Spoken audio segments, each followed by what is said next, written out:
నమస్కారం. Health talks with Vijitha కార్యక్రమానికి స్వాగతం.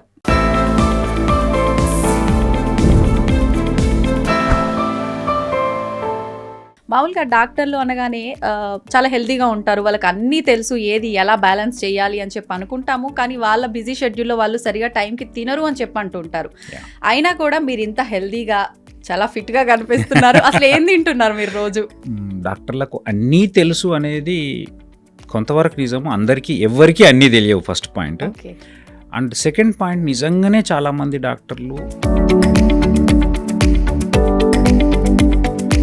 ఉన్న షెడ్యూల్ను ప్రాపర్గా బ్యాలెన్స్ చేసుకోలేకపోయినా, మీరు అన్నట్టు చాలామంది డాక్టర్స్లో పొట్ట బట్ట గుట్ట అనేది చూస్తుంటాం. చాలా కామన్, చాలా కామన్. సో జస్ట్ టక్ వేసుకొని షూ వేసుకున్నంత మాత్రాన డాక్టర్లను అయిపోగానే వెంటనే ఏదో ఒకటి తినేసి మనకున్న గ్యాప్ చాలా తక్కువ తినడానికి మళ్ళీ అని చెప్పి ఏది పడితే అది తినేస్తుంటారు. ఎలా తినాలి? So most of the times కొంతమంది ఈ ఆధ్యాత్మిక మార్గంలో ఉండేవాళ్ళు, అంటే నేను తప్పుగా అనుకోవద్దు, ఆ టైంలో తినమంటుంది కూడా అవసరానికి సరిపడే తినమంటున్నాను నేను. అంతకు మించి ఇంకా దొరికిందే టైం కదా అని చెప్పి 12 నుంచి 7 దాకా ఇష్టం వచ్చింది. ఇంత రైస్ ఉంటుంది, ఇంతే కర్రీ ఉంటుంది, అంటే ఏంటి అంత తింటున్నావు అని అంటే, నాకు ఇంత తినందే తిన్నట్టే ఉండదు అసలు అని చెప్పి 5 రోజులు 5 o'clock లేవండి, 6th డే మీ అంతలో మీరు లేస్తారు. సో నేను అది ఇనీషియల్ డేస్లో ఇవన్నీ ఏ పనైనా మనకు బేసిక్గా నేను ఒకటి స్ట్రాంగ్గా నమ్మేది అంటే, అవునరా అసలు ఈ అన్నం ఇంత తినాల్సిన అవసరం లేదని చిన్నప్పటి నుంచే ప్రాక్టీస్లో ఉండుంటే మనకి ఇంత ఇబ్బంది కాకపోయేది. అట్లానే వాళ్ళలో ఉన్నాయి, ఎక్సెప్ట్ ఫర్ మెడిటేరియన్ ఆ 5 places తప్ప ఎవ్రీవేర్ నిజంగానే ఇట్లాంటి ప్రాబ్లమ్స్ ఉన్నాయి. అట్లా మన కల్చర్లో కూడా ఆ కాలంలో. ప్రస్తుతం మనతో పాటు ఉన్నారు gastro enterologist doctor Vimalakar Reddy గారు. ఇప్పుడు వారితో మాట్లాడి మన నిత్య జీవితంలో మనం తీసుకునే ఆహారం వల్ల మనం కొంత ఉపయోగపడుతున్నా, చాలా రకాలుగా ఈ మధ్య కాలంలో ఇబ్బంది పడుతున్నాము. తిన్నది అరగక, తినాలన్నా ఆకలవ్వక, రకరకాల ఇబ్బందులు, తిన్న తర్వాత అది గ్యాస్గా మారి, అది అల్సర్గా మారి, క్యాన్సర్గా మారి, రకరకాల ఇబ్బందులకు లోనవుతున్నాము.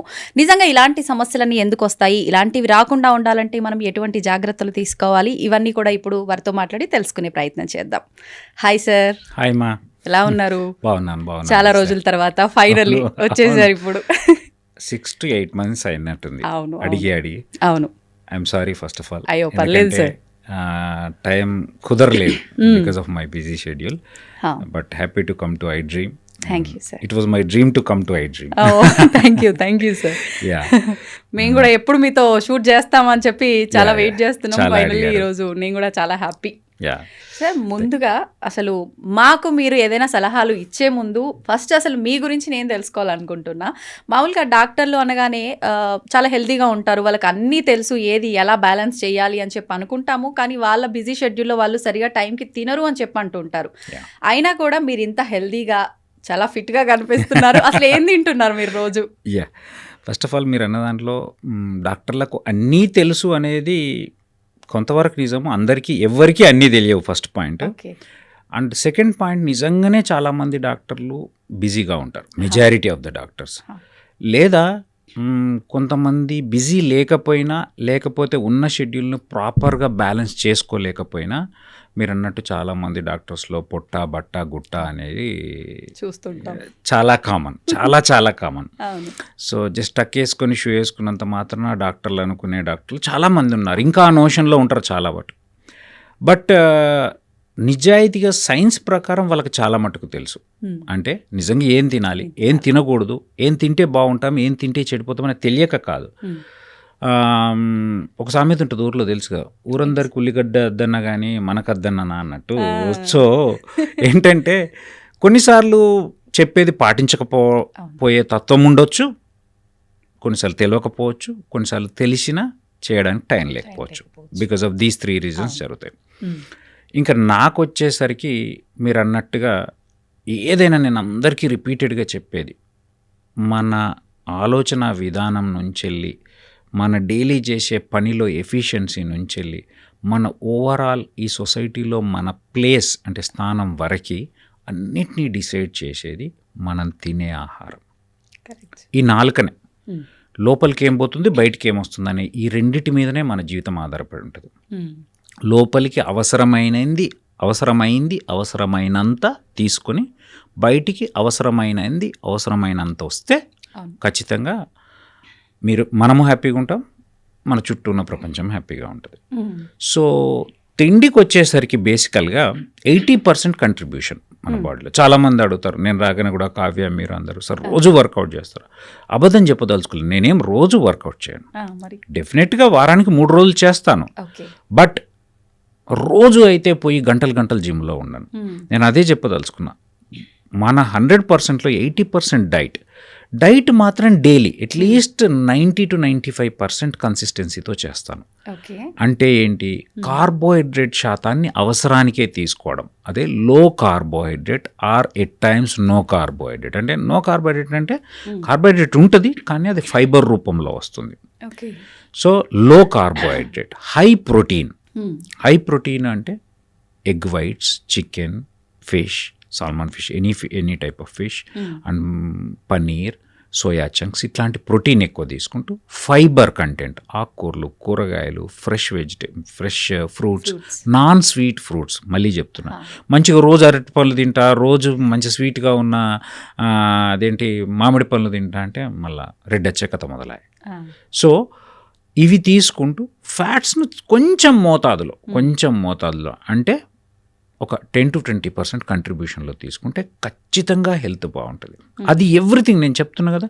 ఫిజిక్ అంటే చూడ్డానికి, మనం తినే ఆహారం చూడ్డానికి అందంగా చేస్తుందా లేదా అనేది నేను కరెక్ట్గా చెప్పలేను, కానీ ఓవరాల్గా నిన్ను చూడగానే హ్యాపీ అనిపించే స్టేజ్కి తీసుకొస్తుంది. ఎందుకంటే you will be happy because you're physically good, mentally good. కాబట్టి యూ విల్ బీ హ్యాపీ. మనం హ్యాపీగా ఉంటే డెఫినెట్గా ఎదుటోళ్ళకి హ్యాపీనెస్ ఇస్తాం, అలా డౌట్ లేదు. ఎందుకంటే మన హ్యాపీనెస్ ఎదుటోళ్ళకు ట్రాన్స్మిట్ అవుతుంది. సో ఈ కార్బోహైడ్రేట్ గురించి కొన్ని మిత్స్ ఉన్నాయి. ఏంటి అంటే, సార్ నేను అడగంగానే రొటీన్గా వచ్చే ఆన్సర్ చెప్తాను, సార్ ఒక్కటే పూట తింటా సార్. ఒకటే పూట తింటా అంటే అర్థం ఏం తెలుసా? Most of the 99% of the people అంటే మధ్యాహ్నం ఒక పూట అన్నం తింటారు, మళ్ళీ పొద్దున అదే ఇడ్లీ తింటారు, అదే చపాతి, అదే దోశ, అదే పన్నీర్ పొంగల్ గింగల్ పూరి అన్నీ తింటారు. అదంతా కార్బోహైడ్రేట్. దాన్ని కన్సిడర్ చేయట్లేదు. రాత్రి చపాతీ తింటాను సార్, చాలా మంది ఆ రాత్రి చపాతీ తినేదాన్ని డైట్ చేస్తున్నాను ఫీల్ అవుతున్నారు. సో 35 ఏళ్ల వయసు దాటిన తర్వాత మన బాడీకి మనం తినే ఆహారంలో 30% అవసరం. యాక్చువల్గా మన జీవక్రియ మొత్తం, మన మెటబాలిజం మొత్తం తగ్గిపోతుంది.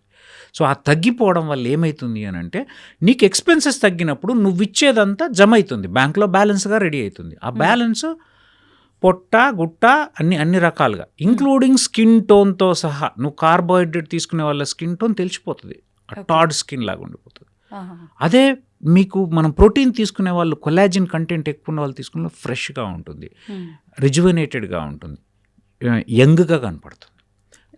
అండ్ థాట్స్ కూడా సేమ్ అట్లే ఉంటాయి. If you're physically good, you feel comfortable, you feel confident, you బేసికల్గా మన మీద మనకు కాన్ఫిడెన్స్, మన మీద మనకు ఒక పాజిటివ్ యాటిట్యూడ్ ఉంటే definitely you will reflect on to the society.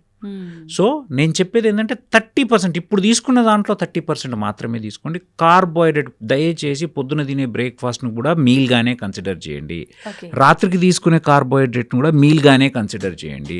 మధ్యాహ్నం ఒక్క పూట అన్నం తిని మిగతా టిఫిన్ చేసి దాన్ని నేను డైట్ చేస్తున్నాను మోసం చేయొద్దు. మరి ఇప్పుడు ఇంకా ఈ దోశలు, ఇడ్లీలు, చపాతీలు ఇవే పండుగ పబ్బానికి, టిఫిన్ గా పండుగ తీసుకోవాలి సార్. మరి అవి స్కిప్ చేయాలి. 12 నుంచి 7 మధ్యలో. అంటే ఇప్పుడు somebody is overweight or obese, వాళ్ళ గురించి మాట్లాడదాం. ఓవర్ వెయిట్ ఉన్న వాళ్ళు మాత్రం డెఫినెట్గా they should maintain this fasting. అంటే ఆ 16 hours ఫాస్ట్ అనేది ఉండాలి. ఇంటర్మిటెంట్ ఫాస్టింగ్ అంటారు. ఈ ఇంటర్మిటెంట్ ఫాస్టింగ్ అనేది మన గ్లూకోజ్ కంట్రోల్లో చాలా బాగా హెల్ప్ చేస్తుంది. Lot of scientific research has proven. So కాబట్టి ఆ 16 hours ఫాస్ట్ ఎట్లా అంటే, ఈవినింగ్ 7కి మనం తినడం బానేసి అప్ టు 11:30-12 వరకు ఈ టైంలో వాటర్, మహా అంటే బ్లాక్ కాఫీ లేదా lemon with some salt and water, ఇట్లాంటివి మాత్రమే, లేదా గ్రీన్ టీ, ఇట్లాంటివి తీసుకుంటూ 12 to 7. 12కి స్టార్ట్ చేసేటప్పుడు first meal should be protein. యూజువల్గా మనం ఏం చేస్తాము, ఇడ్లో దోశ తినేస్తే ఇది మనీ లాంటిదండి. Money will breed money. మీకు లక్ష వస్తే ఇంకో లక్షను సంపాదించి పెడుతుంది, లక్షనే. సో అట్లాగే కార్బోహైడ్రేట్ ఒక్క ముద్ద తింటే రెండో ముద్ద తినమని చెప్తుంది. It is craving. Carbohydrate it self creates craving.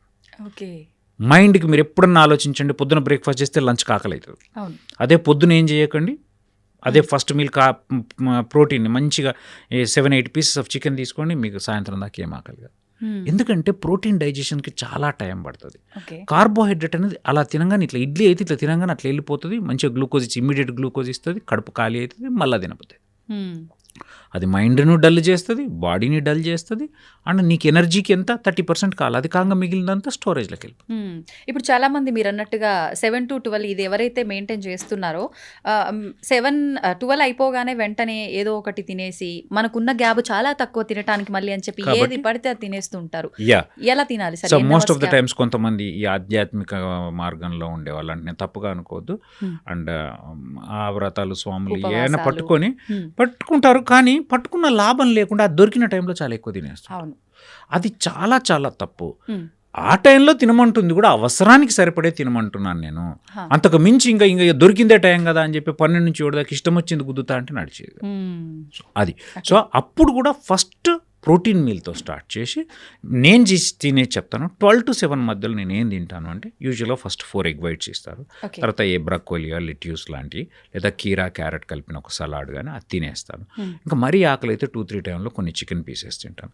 మళ్ళీ సాయంత్రం కాగానే మళ్ళీ అరౌండ్ 5-6 o'clock 7 o'clock నేను ఇప్పుడు మరీ ఐఎమ్ నాట్ ఒబీస్ కాబట్టి నాకు మన తెలంగాణలో తెలుసు కదా చాయ్ అంటే పిచ్చి, కాబట్టి చాయ్ తాగుతాను. సో ఈవినింగ్ ఏం తింటానంటే వర్కౌట్ అయిపోయిన తర్వాత, ఒకవేళ వర్కౌట్ చేస్తే ఐదర్ వర్కౌట్ చేస్తా లేదా వాకింగ్ చేస్తా, కొన్నిసార్లు ఏది చేయలేవు. చేసిన తర్వాత అరౌండ్ 7-7:30 మ్యాక్స్లో, ఒక్కొక్కసారి లేట్ అయిపోతే నేను 7కి వెళ్తే నాది 9 కూడా కావచ్చు. అప్పుడు నేను ఐదర్ ఏదో ప్రోటీన్ షేకో, కొంచెం వెరీ రేర్లీ అండి, మంత్లీ ఫ్యూ టైమ్స్ అండి, లేకపోతే ఇంట్లో ఉన్న చికెన్ ఫిష్ తినేస్తాను అంతే. ఇంకా రైస్ ఐటమ్ ఎక్కడ, రైస్ అనేది ఎప్పుడో ఒకసారి అండి. ఇంకొకటి నేనేం చెప్తా అంటే, జీవితంలో నీ మీద నీకు ఎప్పుడైతే జాలి కలుగుతుందో, అబ్బో నేను మస్తు కష్టపడుతున్నా అన్నప్పుడు ఇంకా నువ్వు చెడిపోవడానికి ఆస్కారం చాలా ఎక్కువ ఉంటుంది. అది నేను అందరికీ, ఈవెన్ చిన్న పిల్లల నుంచి, స్కూల్లో పిల్లల నుంచి అందరికీ చెప్పానంటే, you should fool your brain. ఎట్లా ఫూల్ చేయాలంటే, నేను కష్టపడుతున్నాను నీకు అనిపించొద్దు అంటే కొన్నిసార్లు అది చెప్పినట్టు వినాలి, ఎక్కువసార్లు నువ్వు చెప్పినట్టు అది వినాలి, కొన్నిసార్లు అది చెప్పినట్టు నువ్వు వినాలి. ఎట్లా అంటే, ఇప్పుడు నేనున్నా నాకు ఈరోజు బిర్యానీ తినాలనిపించింది, 10 రోజుల నుంచి తినలే, ఈరోజు తినాలనిపించింది, తినలేదు అనుకో, ఏదో రోజు దానికి కోపం వచ్చేస్తుంది. సో కాబట్టి తినేసేయి, కానీ ఏం చేయి, ఆ దాన్ని నెక్స్ట్ మీల్లో కవర్ చేయి, నెక్స్ట్ మీల్ కట్ చేయి. This is called balance. Balancing అంటే ఈరోజు నేను కార్బోహైడ్రేట్ ఇంత తీసుకున్నా, సో దాని నెక్స్ట్ మీల్, ఆ నెక్స్ట్ మీల్లో మొత్తానికి దానికి సరిపడా కట్ చేసి పెడతాను, లేదా ఇంకొక ½ an hour ఎక్కువ వర్కౌట్ చేస్తాను. సో ఇది ఎప్పుడు దీన్ని మైండ్ఫుల్ ఈటింగ్ అంటారు. అంటే నేను ఏం తింటున్నా అనేది ప్రతి క్షణం నీ మైండ్లో ఉండాలి. పొద్దున ఏం తిన్నా షెడ్యూల్ చెప్పండి, నన్ను ఇప్పుడు లాస్ట్ 7 days నుంచి కూడా నేను పొద్దున్న లేచి రాత్రి దాకా ఏం తిన్నానో చెప్పమని చెప్తాను నేను. అర్థమవుతుందా? ఆ మైండ్ఫుల్నెస్ అనేది ఉండాలి. అంటే నేను ఏం తింటున్న దాంట్లో అసలు ఏంది, నిజంగా ఎంత క్యాలరీస్ ఉండేవి. ఫస్ట్ ఇనీషియల్ డేస్లో అన్నీ చదివేవాళ్ళం. ఇప్పుడు ఒక ఆల్మోస్ట్ 6-7 years అయింది నేను ఇది ప్రాక్టీస్ చేయబట్టి, కాబట్టి నాకు అంతగా అవసరం ఉండదు. చూసి నాకు ఒక మైండ్లోకి అది ఒక థాట్ వచ్చేస్తుంది.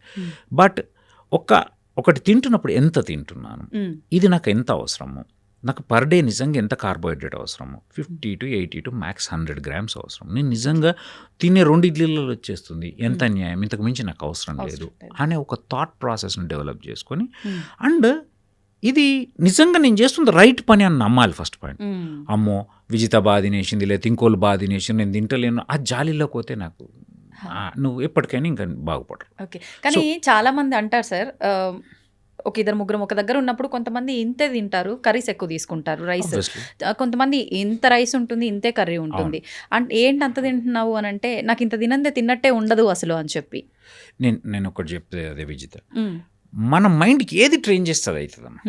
మీరు 5 రోజులు 5 o'clock లేవండి, 6th day మీ అంతలో మీరు లేస్తారు. సో నేను అది ఇనీషియల్ డేస్లో ఇవన్నీ ఏ పనైనా మనకు బేసిక్గా నేను ఒకటి స్ట్రాంగ్గా నమ్మేది అంటే, మనకు చిన్నప్పటి నుంచి స్కూళ్ళల్లో కావచ్చు, మన కల్చర్లో, ఫుడ్ కల్చర్లో కాబట్టి అది నేర్పలేరు. అవునరా, అసలు ఈ అన్నం ఇంత తినాల్సిన అవసరం లేదని చిన్నప్పటి నుంచే ప్రాక్టీస్లో ఉండుంటే మనకి ఇంత ఇబ్బంది కాకపోయేది. అట్లానే వాళ్ళలో ఉన్నాయి, ఎక్సెప్ట్ ఫర్ మెడిటేరియన్ ఆ 5 places తప్ప ఎవ్రీవేర్ నిజంగానే ఇట్లాంటి ప్రాబ్లమ్స్ ఉన్నాయి. అట్లా మన కల్చర్లో కూడా ఆ కాలంలో అప్పుడున్న జీన్స్కి అవసరమైన, అప్పుడున్న పనికి, అంటే ఎక్స్పెన్స్ ఎక్కువ ఉంది కాబట్టి అప్పుడు కార్బోహైడ్రేట్ అవసరమైంది. ఆ కార్బోహైడ్రేట్ కూడా మీరు నిజంగా ఆలోచిస్తే మాది ఆదిలాబాద్ డిస్ట్రిక్ట్. మా దగ్గర మేమేం తినాం, జొన్నగట్కి తినేవాళ్ళము, రాగు జొన్నలు తినేవాళ్ళం, జొన్నగట్క మక్క గట్క తినేవాళ్ళం, కొర్రలు తినేవాళ్ళు. అర్థమవుతుందా? సో అన్నం ఎప్పుడో ఒకసారి పండగకు పబ్బంకి తినేవాళ్ళు. అంత జొన్న రొట్టెలు లేని కాలంలో నేను 10th క్లాస్ దాకా ఎన్నోసార్లు మక్క రొట్టెలు కూడా తిన్నాను. మేము పొద్దున్న లేవగానే జొన్న గట్క తిన్నాం. అండ్ దానికి మించి ఎంతో పని ఉండేది. ఇప్పుడు అంత పని లేదు. మనం తినేది pure white polished pure rice. అవునా కదా? సో నువ్వు మంచిది ఎక్కువ కార్బోహైడ్రేట్ నువ్వు ఇచ్చి తక్కువ పని చేస్తున్నావు. అండ్ మన జెనెటిక్ జీన్స్ ఎప్పుడైనా కానీ ఎన్విరాన్మెంట్ని బట్టి మ్యుటేషన్స్ చెందుతూనే ఉంటాయి. ఆ కాలంలో వాళ్ళు చేస్తున్న పనికి తగ్గట్టుగా వాళ్ళు తింటున్న దానికి వాళ్ళ జీన్స్ ఉండినాయి. ఇప్పుడు మనం పనే లేదు కాబట్టి మన జీన్స్ కూడా మబ్బు అయిపోయినాయి, అవి కూడా మ్యూటేట్ అయిపోయినాయి. సో కాబట్టి నువ్వు ఎంత ఇస్తే అంత దాన్ని ప్రాసెస్ చేసి మంచిగా ఫ్యాట్ చేసి ఎక్కడొక్కడక్కడ ఫిల్ చేయడానికే పనికి వస్తున్నాయి తప్ప ఎందుకంటే పనే లేదు. సో కాబట్టి కాలం మారుతున్న కొద్దీ, మన పనిచేసే విధానం మారుతున్న కొద్దీ, మన జన్యుల్లో వస్తున్న మార్పుల కొద్దీ మనం ఇప్పుడు మన తిండిలో మార్పు తెచ్చుకోవడం కంపల్సరీ. ఆ కంపల్సరీలో ఏంటి అని అంటే, నేను వాడు తింటున్నాడుగా నేను తినడం కాదు, నేను తినొద్దు నాకు అవసరం లేదు అంటే నిన్ను చూసి ఇంకోళ్ళు నేర్చుకో, నాకెంత అవసరమో నేను అంతే తింటా, వాంతో నాకేం పని. అంతే. అదొకటి ఏంటంటే నేను చేస్తుంది మంచి పని అని నమ్మాలి.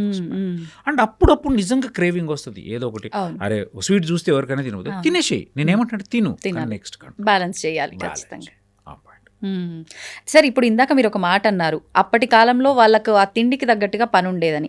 ఇప్పుడు కూడా వాళ్ళు అంతే పని చేసినా చేయకపోయినా, ఆ కాలం వాళ్ళు ఎవరైనా ఉన్నారు అన్నా, విలేజ్లో వాళ్ళు పొలం పనులకు వెళ్ళకపోయినా ఇంట్లో కూర్చునే వాళ్ళైనా సరే 3 సార్లు తినే వాళ్ళు ఉన్నారు. అయినా వాళ్ళకు డైజెషన్ అవుతుంది.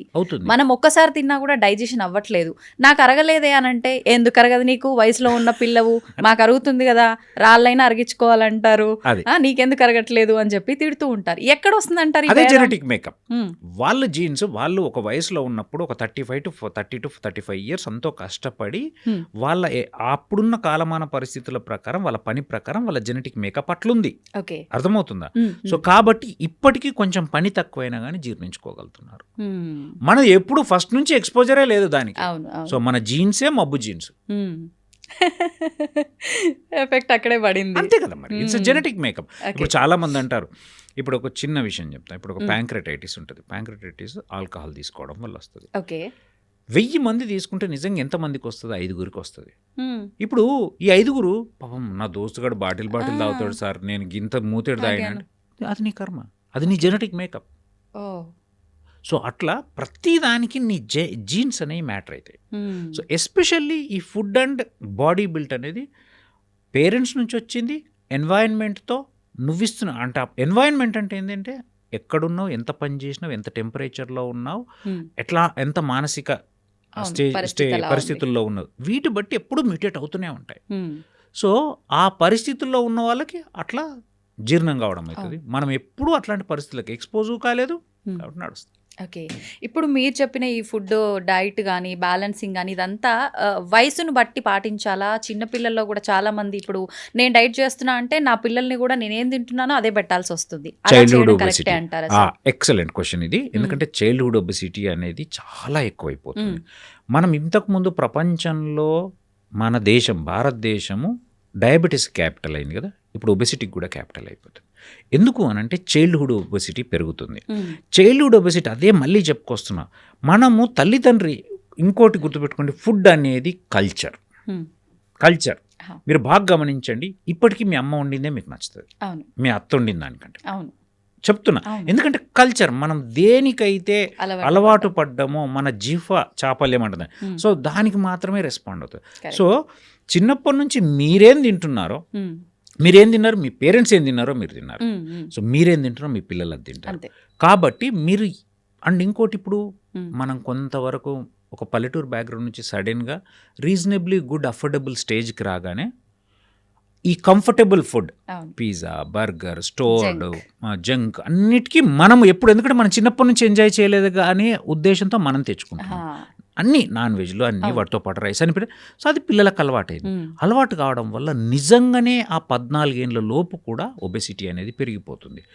అందుకే నేనేమంటా ఆ కల్చర్ను డెవలప్ చేయాలా.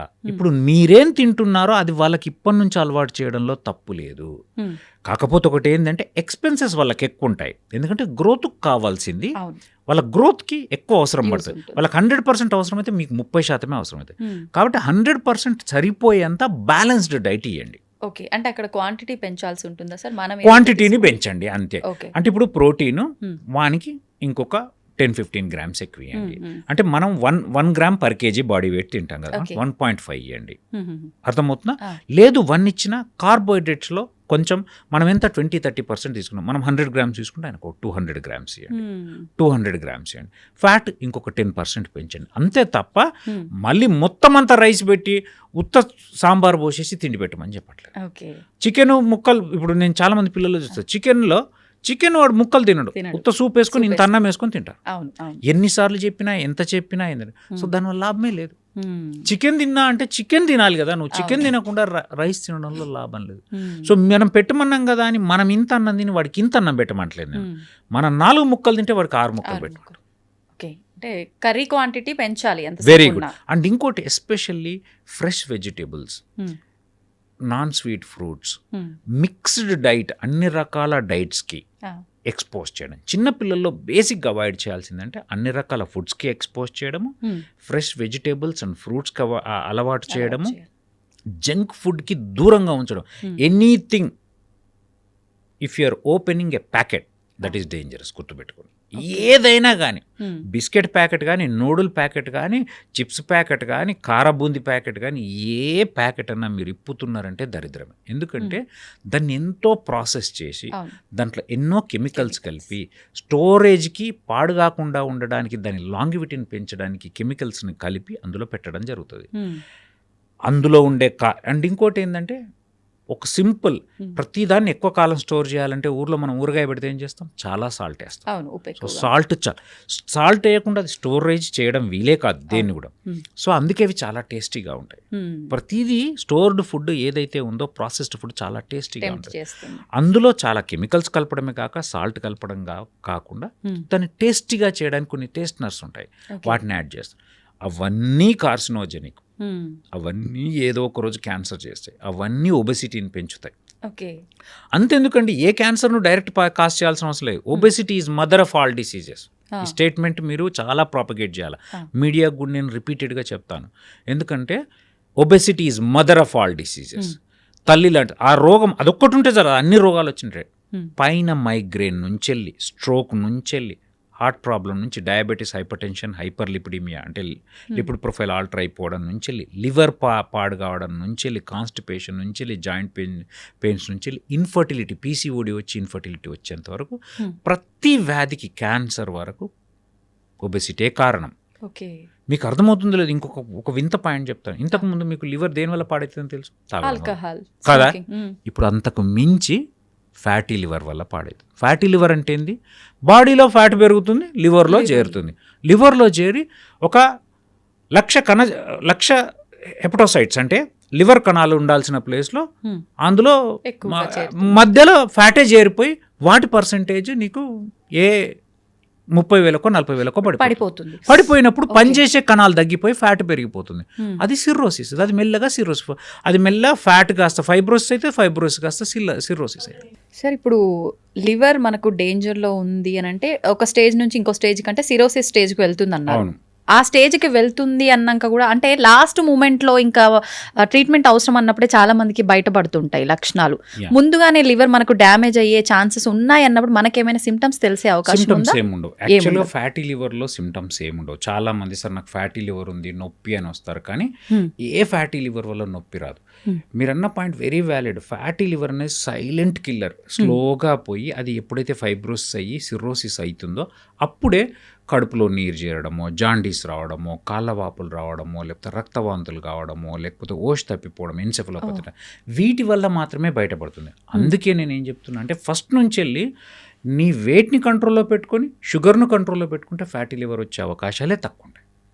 అందరికి నేను ఇంకా కొంచెం కామెడీగా చెప్తా, అమ్మా ఏందమ్మా మందు తాగి లివర్ పాడైనా కొంచెం గౌరవంగా ఉంటుంది, ఈ తినడం వల్ల లివర్ పాడైందంటే దరిద్రంగా ఉంటుందమ్మా అని జస్ట్ ఒక కామెడీ నోట్లో చెప్తుంటాను, ఎందుకంటే వాళ్ళకి అది అర్థం కావాలి అని చెప్పి. అవును అవును సో అంటే నేను చెప్పబోయేది ఏంటంటే ఫుడ్ అనేది ఆల్కహాల్ కంటే డేంజర్, అన్నిటికంటే పెద్ద పాయిజన్ ఇప్పుడు మన ముందున్నది, ఈ ప్రపంచం ముందున్నది ఫుడ్ మాత్రమే.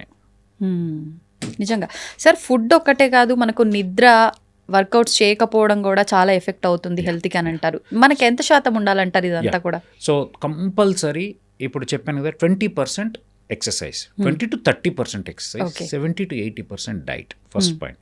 Then sleep, good sleep. Everybody should have minimum of 7 hours of sleep.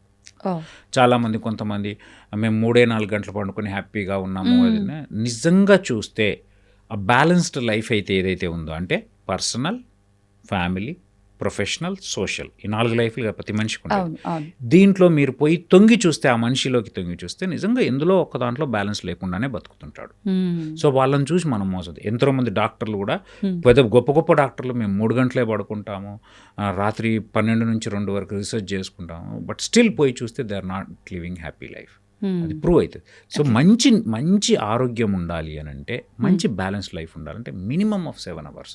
8 hours అనేది కొంచెం ఎక్కువ, 7 hours, 6 to 7 hours అయితే కంపల్సరీ ఉండాలి. దట్ టు సౌండ్ స్లీప్ అండి. ఊరికే పడుకొని పొద్దుదాకా ఏదో టెన్షన్ పడుతూ మధ్యలో 10 సార్లు వేస్తూ, ఇది దాన్ని కూడా స్లీప్ అన్న, సౌండ్ స్లీప్. సౌండ్ స్లీప్ ఉండాలి అని అంటే కొంచెం శారీరక శ్రమ ఉండాలా, ఫస్ట్ ఆఫ్ ఆల్ ఆత్మ సంతృప్తి ఉండాలా, శారీరక శ్రమ ఉండాలా, రీజనబ్లీ గుడ్ ఫుడ్ ఉండాలా, అండ్ మధ్యాహ్నం నాప్స్ అవన్నీ అవాయిడ్ చేయాలి. అప్పుడు ఖచ్చితంగా గుడ్ స్లీప్ ఉంటుంది. So sleep contributes, stress free life contributes, good diet contributes, good exercise. ఇవి ఉంటే ఇంతకు మించి ఈ 4 ఉండి, నేచర్, మంచి రిలేషన్స్ ఉంటే, మొన్ననే ఒక రీసెర్చ్ జరిగింది చెప్పాలి. ఆ రీసెర్చ్లో ఒక మనిషి లాంగివిటీని పెంచేవి ఏంటి అన్నప్పుడు అందులో ప్రూవ్ అయినాయి చెప్తున్నాను. First good protein diet, body bearing, weight bearing exercises, minimum of weight bearing exercises, and third, good human relations. ఇవి చాలా తక్కువైపోయాయి ఈ మధ్య కాలంలో. And apart from that good sleep అదంతా వస్తుంది. ఇవన్నీ ఉన్న ఈ 3 ఉంటే నీకు గుడ్ స్లీప్ ఆటోమేటిక్గా వస్తుంది. అర్థమవుతుందా? సో ఈ 3 అన్న, మూడోది చాలా చాలా ఇంపార్టెంట్. Good human relations. దానికి ఒకే ఒక మార్గం పాజిటివిజం. ప్రతి మనిషిలో బిజితాలు ఏదో తప్పు ఉంటుంది, విమలాకర్లు ఏదో తప్పు ఉంటుంది, ఇంకోరు ఏదో తప్పులు ఒప్పులు లేదా లెక్కలు పెట్టుకుంటూ పోతే ఎవ్వరు నీకు నేను ఎప్పుడు అందరికి ఒక మాట, నిన్ను నువ్వే క్షమించుకోగలేంది. మనం ఎన్నో తప్పులు చేసి మనం క్షమించుకొని ఇంత ప్రేమించుకున్నాం, మరి ఆపోజిట్ని ప్రేమించకపోయినా అట్లీస్ట్ హేట్ చేయకు. That's what I mean. So అది ఈ గుడ్ హ్యూమన్ రిలేషన్స్ ఉంటే ఇంకా నీకు ప్రపంచంలో 99% ఆస్తి ఉన్నట్టేనండి. అంతకు మించి.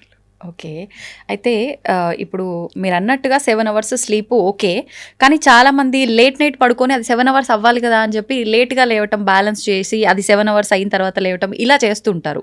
అది కరెక్టేనా? అసలు పడుకోవాల్సింది ఏ టైంకి లేవాల్సి ఉంటుంది? సర్కేడియన్ రిథమ్ అనేది ఎప్పుడైనా కానీ మనకు ఆ నైట్గా చూడడం. ఇప్పుడు మీరు ఇంకో మాట చెప్తా, ఎప్పుడైనా పడుకున్నప్పుడు 3 types ఆఫ్ సిచ్యువేషన్స్ అబ్జర్వ్ చేయండి. ఒకటి, అన్ని లైట్స్ ఆన్ చేసి పడుకోండి. ఒక్క బెడ్ లైట్ ఆన్ చేసి పడుకోండి. ఈవెన్ ఆ బెడ్ లైట్ కూడా బంద్ చేసి పడుకోండి. మూడిట్లో ఎంతో డిఫరెన్స్ ఉంటుంది. అవును. That darkness, that calmness matters. ఇప్పుడు మీరు 12 గంటలకు పడుకొని పొద్దున 7కి లేస్తా అంటే 5 to 7 సౌండ్ ఉంటుంది. లేదు 2కు పడుకొని నేను 9కి లేస్తా అంటే ఆ 5 to 9 సౌండ్ ఉంటుంది, డిస్టర్బెన్స్ ఉంటుంది. తలుపు తీస్తాడు ఎవడో, లైట్లు వేస్తారు, తెలియకుండానే లైట్ వచ్చేస్తుంటుంది త్రూ విండోస్ అండ్ ఆల్.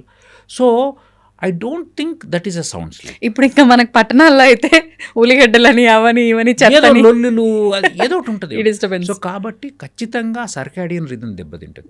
నా సజెషన్ అయితే నైట్ ఉంటేనే, ఇప్పుడు మన హార్మోనల్ బ్యాలెన్స్ కూడా ఎట్లుంటుందంటే, మార్నింగ్ ఏ రకమైన హార్మోన్స్ రావాలి, హ్యాపీ హార్మోన్స్ కావచ్చు, స్ట్రెస్ హార్మోన్స్ కావచ్చు, గుడ్ హార్మోన్స్ కావచ్చు, బ్యాడ్ హార్మోన్స్ అంటే పాజిటివ్ ఆర్ నెగిటివ్ హార్మోన్, ఇవన్నిటికి కూడా ఒక టైమింగ్ అని సెట్ అయి ఉంది బాడీలో.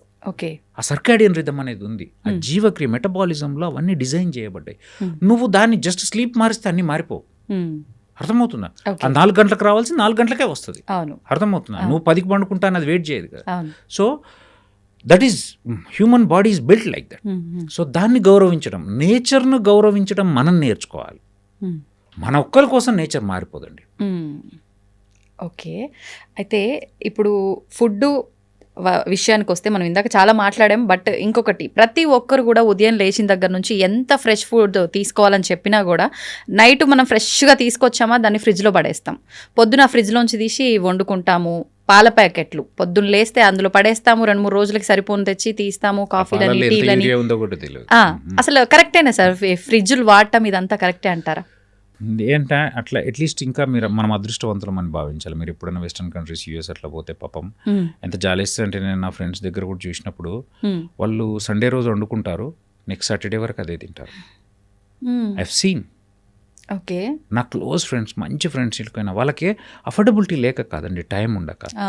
సో ఖచ్చితంగా fresh is fresh, stored is stored. 100%. Taste మారడం గురించి కూడా అంటలే, ఈవెన్ అందులో ఉన్న బ్యాక్టీరియా, అందులో ఉన్న అన్నీ మారుతాయి. ఖచ్చితంగా హజార్డసే, కానీ అది ఎంత హజార్డస్ అనేది చెప్పలేం. అట్లీస్ట్ ఫ్రీజ్ చేయడం వల్ల, అంటే ఫ్రీజ్ చేయడం వల్ల టెంపరేచర్ను తగ్గించడం వల్ల పాడు కాకుండా ఉంటుంది అంతే. దానివల్ల టేస్ట్ మారుతుంది, దానివల్ల దాని నుంచి మనకు రావాల్సిన బెనిఫిట్స్ శాతం కూడా తగ్గిపోతుంది. అండ్ ఇంకోటి, స్టోర్ చేయడానికి నువ్వు సాల్ట్ ఎక్కువ వేయాల్సి ఉంటుంది డెఫినెట్గా, మీరు ఎప్పుడన్నా. సో కాబట్టి దానివల్ల మళ్ళీ దాన్ని తీసి హీట్ చేస్తాం, అది ఇంకా డేంజర్. బయటికి తీసి చాలాసార్లు టైం లేక, యూజువల్ ఎప్పుడైనా ఏసీ నుంచి బయటకు వెళ్ళేటప్పుడు ఇమ్మీడియట్గా వెంటింగ్ ఉండదు. మీరు మధ్యలో ఏం చేస్తారంటే కొంచెం సెమీ కూల్ ప్లేస్ని పెడతారు. దట్ ఈస్ ద వే ఏదైనా లైఫ్లో అంతే. సో మీరు తీసి ఇమ్మీడియట్గా గిన్నెలు వేసేసి మళ్ళీ వేడి చేయడం వల్ల జస్ట్ యువర్ హీటింగ్ ఇట్, అంటే యూఆర్ ఇంక్రీజింగ్ ద టెంపరేచర్ తప్ప దాంట్లో ఉన్న మీరు వేడి చేయడం వల్ల దాని చెడు మంచిగా అయిపోదు, టేస్ట్ కూడా మారదండి. ఓకే. ఇప్పుడు ఫుడ్ ఎలా తీసుకోవాలి, ఏంటి, ఏం బ్యాలెన్స్ చేయాలి, ప్రతిదీ క్యాలిక్యులేషన్ చేసుకొని తినడం నా వల్ల కాదు. కానీ నేను ఆరోగ్యంగా ఉండాలి అని అంటే, ఇప్పుడు మీరు చెప్పినట్టుగా ప్రతిదీ కూడా లైఫ్లో, అంటే నిత్య జీవితంలో ఒక పార్ట్ ఆఫ్ ఫుడ్ తీసుకుంటే సరిపోతుందంటారా? ఇంకొకటి గట్ హెల్త్ అంటుంటారు. ఈ గట్ హెల్త్ ఆరోగ్యంగా ఉండేలా చూసుకుంటే ఏ రోగం రాదు నీకు అని అంటుంటారు. ఆ గట్ హెల్త్ అంటే ఏంటి, అసలు అది ఆరోగ్యంగా ఉండాలంటే ఏం చేయాలి? సో ఇప్పుడు అదే చెప్తున్నా, మీరు ఫస్ట్ క్వశ్చన్ నేను ఆన్సర్ చెప్తా. ఎవరైనా గీతలు గీసుకొని ఇట్లనే ఉండంటే నచ్చదండి. నేను అదే చెప్తున్నా, నీ మీద నీకు జాలి వేస్తుంది, జాలేసిన రోజు స్పాయిల్ అయిపోతావు. సో అట్లా అంత స్ట్రిక్ట్ పెట్టుకోండి. ఒకటి స్టార్ట్ చేయండి. ఎట్లా? ఇప్పుడు ఫస్ట్ నైట్ మీల్ని ఒక జువార్ రోటీకి మార్చడం నేర్చుకోండి. తర్వాత 12 to 7 ఇంటర్మీడియట్ ఫాస్టింగ్కి వెళ్ళండి. తర్వాత కార్బోహైడ్రేట్ కట్ చేసి ఆ జువార్ రొటీని మధ్యాహ్నంకి తెచ్చి మధ్యాహ్నం రైస్ను బంద్ చేయండి. ఇది స్లో ప్రాసెస్లో ఒక 6 months to 1 yearలో జరగాలి. నీకే తెలియకుండా నీ బ్రెయిన్ ఫుల్ అయిపోతుంది, సెట్ అయిపోతుంది. ఎక్సర్సైజ్కి వచ్చేసరికి ఫస్ట్ జస్ట్ వాక్ స్టార్ట్ చేయండి. 5,000 steps, దెన్ 10,000 steps.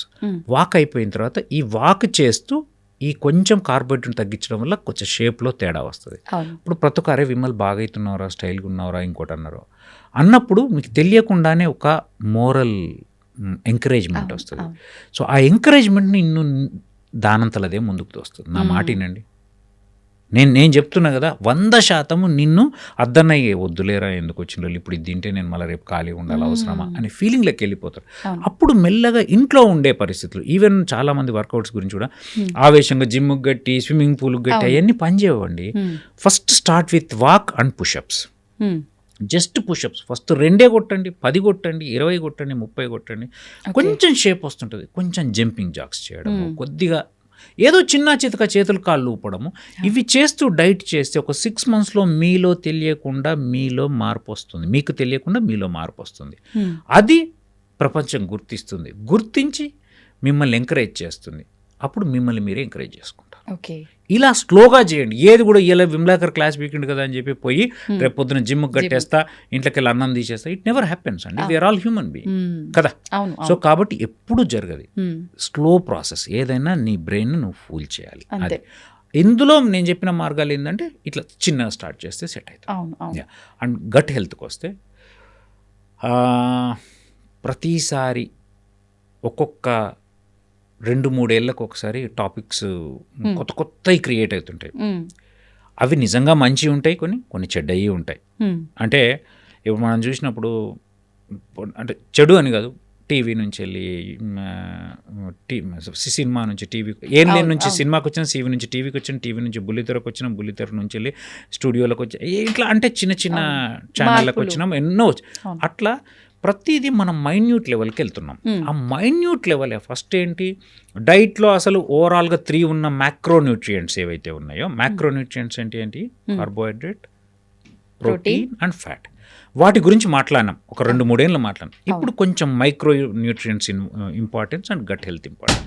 అంటే ఏంటి అని అంటే, ఈ మనం తీసుకునే దాంట్లో విటమిన్స్ మినరల్స్తో పాటు యాంటీ ఆక్సిడెంట్స్ యాడ్ చేయడం నేర్చుకున్నాం. అంటే ఫ్రెష్ ఫ్రూట్స్ కావచ్చు, అది. దాని తర్వాత మన గట్ ఇప్పుడు ఏంటంటే గట్లో క్రాస్ టాక్ జరుగుతుంది. ఇది గట్ అనుకోండి, ఇంటెస్టైన్ వాల్లో లోపల మ్యూకోజా అనేది ఉంటుంది. దాని మీద కొన్ని డిటెక్టర్స్ ఉంటాయి. గట్ లోపల మనం ఇచ్చే ఫుడ్ ఉంటుంది. సో ఈ ఫుడ్కి, ఆ మ్యూకోజాకి, ఆ మధ్యలో ఉండే రిసెప్టార్స్ మధ్యలో క్రాస్ టాక్ జరుగుతుంటుంది. దీనికి బ్రెయిన్కి క్రాస్ టాక్ జరుగుతుంది. సో అంటే ఈ రిలేషన్, ఓవరాల్గా రిలేషన్ ఏడు నుంచి పోయింది, ఫుడ్ మధ్యలో ఉండే ఫుడ్ నుంచి బ్రెయిన్కి వెళ్ళింది. అందుకే గట్ హెల్త్ అనే కాన్సెప్ట్ వచ్చింది. ఆ గట్లో మంచి న్యూట్రియంట్ ఉండాలి. అంటే ఏంటి, మళ్ళీ అగైన్ గుడ్ ఫైబర్ ఉండాలి, లో కార్బోహైడ్రేట్ ఉండాలి, హై ప్రోటీన్ ఉండాలి, గుడ్ యాంటీ ఆక్సిడెంట్స్ ఉండాలి. ఇంటెస్టైన్లో కొన్ని కోట్ల బ్యాక్టీరియా ఉంటాయి. ఆ బ్యాక్టీరియాలో గుడ్ బ్యాక్టీరియా, బ్యాడ్ బ్యాక్టీరియా అని 2 రకాలు ఉంటాయి. మన పని ఏంటి, గుడ్ బ్యాక్టీరియాను పెంచడం, బ్యాడ్ బ్యాక్టీరియాను తగ్గించడం. ఆ గుడ్ బ్యాక్టీరియా పెంచడం ఏం నుంచి వస్తుంది, మనమేం బ్యాక్టీరియాలు తినాల్సిన అవసరం లేదు, తాగాల్సిన అవసరం లేదు, ఓన్లీ గుడ్ డైట్ వల్ల వస్తుంది. గుడ్ డైట్ అంటే ఏంటి, again good fibre, good antioxidants, fresh fruits and vegetables, on and off కొంచెం కర్డ్, అర్థమవుతుందా, విత్ లో కార్బోహైడ్రేట్. అప్పుడు గుడ్ కంటెంట్ ఉంటే గుడ్ క్రాస్ టాక్ జరుగుతుంది. దేనికి మధ్యలో, మ్యూకోజాకి దానికి మధ్యలో గుడ్ న్యూట్రియంట్స్ పోతుంది, హెల్దీ గట్ మ్యూకోజా ఉంటుంది. హెల్దీ గట్ మ్యూకోజా ఉన్నప్పుడు సిగ్నల్స్ బ్రెయిన్కి ప్రాపర్గా వెళ్తాయి. సో థాట్ ప్రాసెస్ బాగుంటుంది, అన్ని మిగతా బాడీలో ఉన్న అన్ని ఆర్గన్స్ ఫంక్షనింగ్ బాగుంటుంది. దీన్నే గట్ హెల్త్ అంటారు. సింపుల్. వీటితో పాటు బాడీలో మెటబాలిజం కూడా చాలా ముఖ్య పాత్ర పోషిస్తుంది అంటారు. ఎటువంటి పాత్ర పోషిస్తుంది? మెటబాలిజం అంటే ఏంది, నువ్వు ఇచ్చిన డైట్ని ప్రాసెస్ చేయడం. అది ఒక్కొక్క హ్యూమన్ బీయింగ్కి ఒక్కో రకంగా యూనిక్గా ఉంటుంది. అది first of all genetic makeup, నీ పేరెంట్స్ నుంచి వచ్చిన జెనెటిక్ మేకప్, ఎన్వైరన్మెంట్ వల్ల మారిన నీ జెనెటిక్ మేకప్, దెన్ నువ్విప్పుడున్న పరిస్థితులు అంటే ఏంటి, నువ్వు తినే తిండి, నువ్వు చేసే ఎక్సర్సైజ్, నువ్వు ఉండే మానసిక స్థితి, ఇవి ఖచ్చితంగా నీ అన్ని రకాల దాన్ని మెటబాలిజంగా మారుస్తాయి. ఆ మెటబాలిజం అనేది ఇప్పుడు మీరు బాగా ఆలోచిస్తే, స్ట్రెస్లో ఉన్నప్పుడు ఆకలి కాదు, దాన్ని ఎందుకు ఆకలి కావట్లేదు, ఆ టైంకి యూజువల్గా కాల, బాధల్లో ఉన్నప్పుడు నీకు ఆకలి కాదు, పనిలో ఉన్నప్పుడు ఆకలి కాదు, అంటే నీ మానసిక పరిస్థితి నీ ఆకలి అనేది ఒక మెటబాలిజంలో ఒక పార్టే. అర్థమవుతుందా? సో ఆకలి కావడం, తినడం, తిన్నాక అరిగించుకోవడం, అరిగింది ఎట్లా ప్రాసెస్ కావాలి, ఎంత గుడ్గా ప్రాసెస్ కావాలి, ఎంత బ్యాడ్గా అనేది నీ జెనెటిక్ మేకప్, నీ మానసిక స్థితి, నువ్వు తినే ఆహారం, నువ్వు చేసే పని మీద ఆధారపడు. దాన్నే మెటబాలిజం. అందుకే అది యూనిక్. ఇప్పుడు చాలా మంది అంటే వాళ్ళ మూడ్ని బట్టి, బాగా సాడ్గా ఉన్నప్పుడు, బాగా హ్యాపీగా ఉన్నప్పుడు ఖచ్చితంగా ఏదో ఒక ఫుడ్ హెవీగా తింటాను నేను అని చెప్పి అంటూ ఉంటారు. ఇది అంటే వాళ్ళు అలా ఒక రకంగా మోటివేట్ చేసుకుని వాళ్ళకి వాళ్ళు చేసి, ఇది సైంటిఫికల్లీ ట్రూ. ఎందుకంటే డిప్రెషన్లో ఉన్నప్పుడు ఆకలి కాకపోవడం ఎంత జరుగుతుందో, చాలా ఎక్కువ ఆకలి, దాన్ని డైవర్ట్ చేసుకోవడానికి కార్బోహైడ్రేట్ క్రేవింగ్ జరగడం అనేది సైంటిఫికల్గా రైట్. సో దానివల్ల కూడా ఒబెసిటీ వస్తుంది. సో డిప్రెషన్ ఉన్న పేషెంట్స్లో, అందుకే మేము ఎవరైనా బెరియాట్రిక్ సర్జరీ చేయడానికి వెళ్తున్నప్పుడు వాళ్ళకి సైకలాజికల్ కౌన్సిలింగ్ చేసి వాళ్ళ కన్సెంట్, వాళ్ళ సైకలాజికల్ స్టేటస్ని అసెస్ చేయడం మాకు చాలా ఇంపార్టెంట్. సో డిప్రెషన్లో ఉన్నప్పుడు ఎక్కువ తినాలనిపించడం, దట్టు కార్బోహైడ్రేట్ తినాలనిపించడం, అది ఒబెసిటీ కంట్రిబ్యూట్ చేయడం అనేది ఇట్స్ సైంటిఫికల్లీ ప్రూవెన్. ఇప్పుడు తీసుకున్న ఫుడ్ అనేది డైజెషన్ అవ్వకుండా ఎక్కువసేపు ఉంటుంది లోపల, మనకు గ్యాస్ ప్రాబ్లంగా మారి, అది మనం ఇంకా డిలే చేయడం వల్ల అల్సర్గా మారి, ఈ అల్సర్సే రాను రాను క్యాన్సర్గా కూడా మారే అవకాశం ఉంది అంటుంటారు. ఇది ట్రూనా సార్? అల్సర్ క్యాన్సర్గా మారదు. అల్సర్లు వచ్చేదానికి మళ్ళీ అగైన్ సేమ్ మనం తినే ఆహారమే, మసాలాలు, కారము, sweets, ice cream, chocolate, stored, smoked, ఇట్లాంటి ఫుడ్ తీసుకున్నదా అన్నప్పుడు ఆ మ్యూకోజాలో నీకు పోయి ద మ్యూకోజాను ఖరాబ్ చేస్తుంది. ఇప్పుడు వేడివేడి నీళ్ళు చేతి మీద పోసుకుంటే కాలుతుంది. అవును. సేమ్ నువ్వు చెడ్డది లోపల మ్యూకోజాకి వేస్తే కాలుతుంది. దాన్నే గ్యాస్ట్రైటిస్ అంటాం. అదే పెద్దగా అయితే పుండులాగా మారితే అల్సర్ అంటాం. ఓకే. సో దాంతో పాటు యాసిడ్ ప్రొడక్షన్ మార్చడానికి అంటే మన స్ట్రెస్లో ఉన్నాం అనుకుంటే టైప్ ఏ పర్సనాలిటీ, ఎక్కువ ఆలోచిస్తున్నాం, ఎక్కువ బాధపడుతున్నాం, ఎప్పుడున్నా అట్లాంటి వల్ల యాసిడ్ ప్రొడక్షన్ ఎక్కువ ఉంటుంది. అండ్ థర్డ్ పాయింట్ ఏంది స్లీప్లెస్నెస్. ఫోర్త్ పాయింట్ ఏంది హెచ్ పైలోరీ అని ఒక బ్యాక్టీరియా ఉంటుంది, దాని ఇన్ఫెక్షన్. అది కూడా contaminated food, out side water వల్లనే వచ్చేది. ఓవరాల్గా నువ్వు తినే ఆహారం, నువ్వు ఉండే మానసిక స్థితే నీకు నీ గ్యాస్ట్రైటిస్ కానీ అల్సర్గా మారదు. అల్సర్ కానీ కారణం. కాకపోతే అల్సర్ క్యాన్సర్గా మారదు. క్యాన్సర్ అల్సర్ రూపంలో ఉండొచ్చు. ఒక అల్సర్ కనపడగానే ప్రతిదీ ఉట్టి అల్సర్ అనుకోవడానికి లేదు. ఒక 35-40 ఏళ్ళ తర్వాత ఒక అల్సర్ కనపడుతుంది, దాన్ని మేము ఎండోస్కోపీ ద్వారా చూసినప్పుడు మాకు కొంచెం దాని తేడాగా అనిపించినప్పుడు బయాప్సీ తీసుకుంటే అది క్యాన్సర్గా ఉండే అవకాశం ఉంటుంది. సో కాబట్టి అది అల్సర్ రూపంలో ఉన్న క్యాన్సర్ తప్ప అల్సర్ క్యాన్సర్గా ఎప్పుడు మారదు. కాకపోతే మళ్ళీ క్యాన్సర్కి ఇవే కారణాలు. స్మోక్డ్ ఫుడ్డా, స్టోర్డ్ ఫుడ్డా, నువ్వు ఎట్లాంటి ఫుడ్ తీసుకుంటావు దాని వల్లనే నీకు క్యాన్సర్ వచ్చాయి. కాబట్టి ఇదా అదిదా ఓవరాల్గా ఇది కంట్రోల్లో ఉండాలి. ప్రస్తుతం చూసుకుంటే క్యాన్సర్ కేసెస్ మన దగ్గర చాలా ఎక్కువైపోతున్నాయి. అందుకే మేము free GI cancer screening camps conduct చేస్తున్నాము. కుంజర యాత్ర అనేది స్టార్ట్ చేశాము. ఇప్పుడు 10th క్యాంప్ అయింది, రేపు 11th క్యాంప్ ఉంది.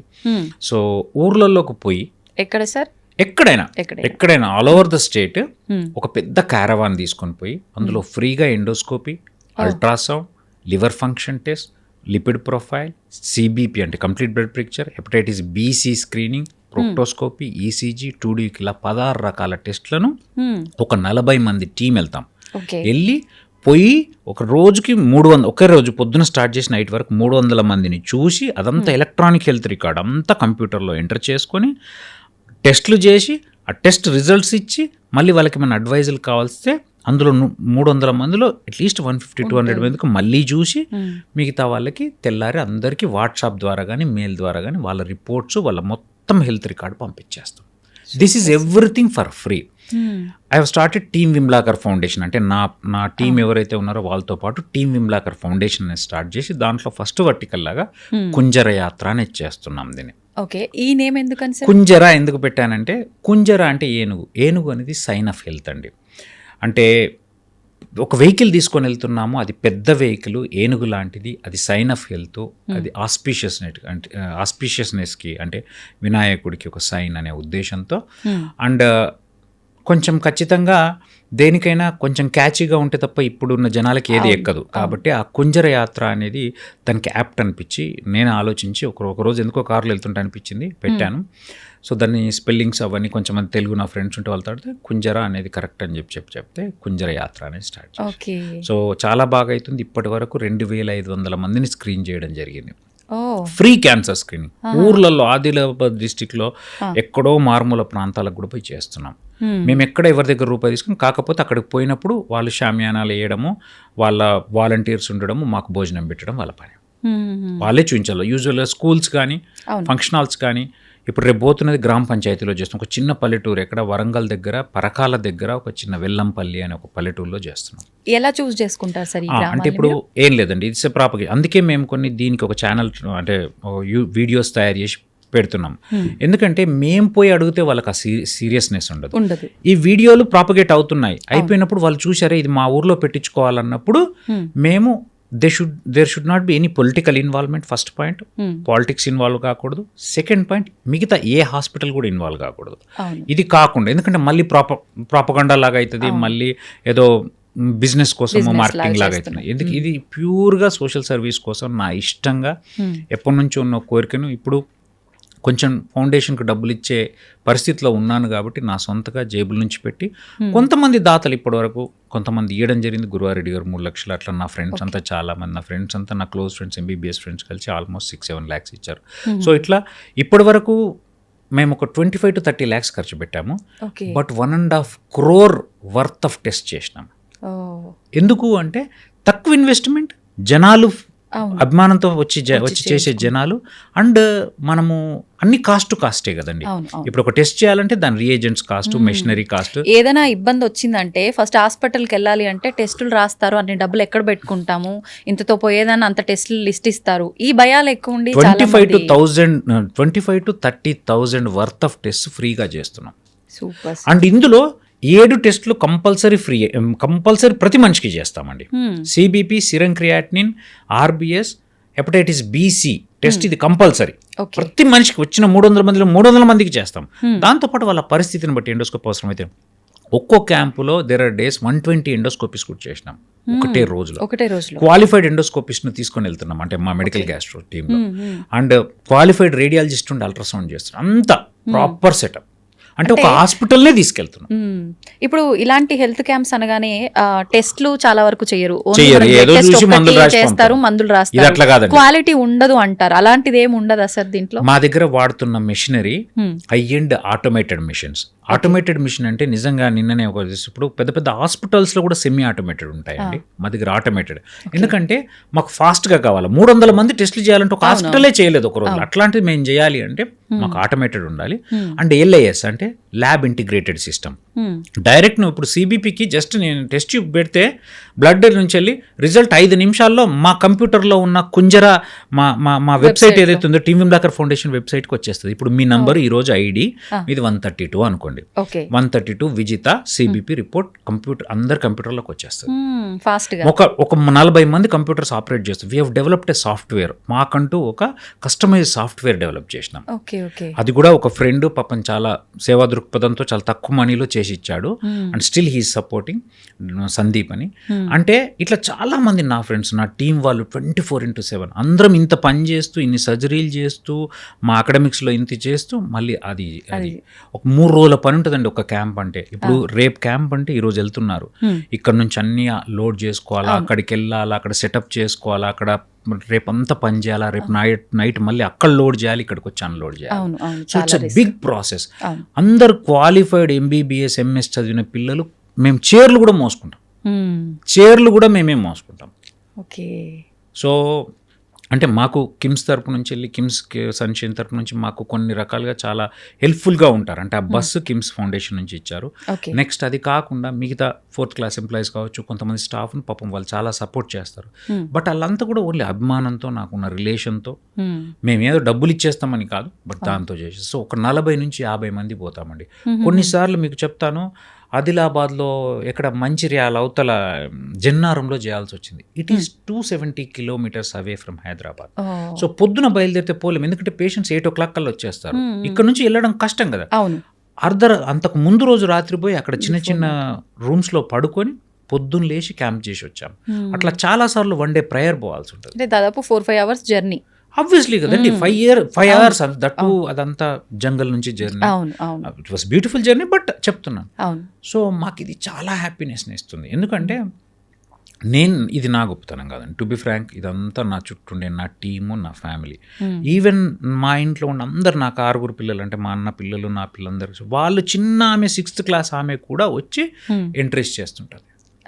పెద్ద పాప CA నుంచి అందరూ. అంటే సో అందరూ నా ఫ్యామిలీ, నా క్లోజ్ ఫ్రెండ్స్, ఎందరో మంది ఫ్రెండ్స్, రాలేని వాళ్ళు 10వ పరక డబ్బులు ఇచ్చి, నెక్స్ట్ నా టీం పిల్లలు 24/7 అండ్ నా హాస్పిటల్ వీళ్ళ సహకారంతో చాలా బాగా అవుతుంది. అందుకే ఈ క్యాన్సర్ స్క్రీనింగ్ను పెంచుతున్నాం.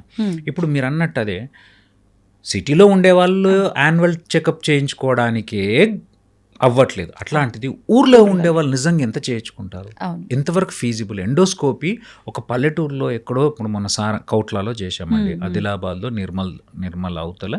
It is almost interior. అక్కడ మీరు వీడియో చూస్తే అందరూ వ్యవసాయదారులు గోషి చీరలు కట్టుకున్న వాళ్ళే, దోతులు వాళ్ళు నిజంగా ఎంతమంది హైదరాబాద్ వచ్చి ఎండోస్కోపీ చేయించుకోగలుగుతారు? చాలా మందికి అంటే ఏదో డిసీజ్ ఉండే చనిపోతారు, అసలు అది ఏంటి టెస్ట్ చేయించుకొని ట్రీట్మెంట్ చేయించుకొని స్థితిలో కూడా ఉండి చనిపోయిన ఈ కాలంలో ఎంత దురదృష్టం చెప్పండి.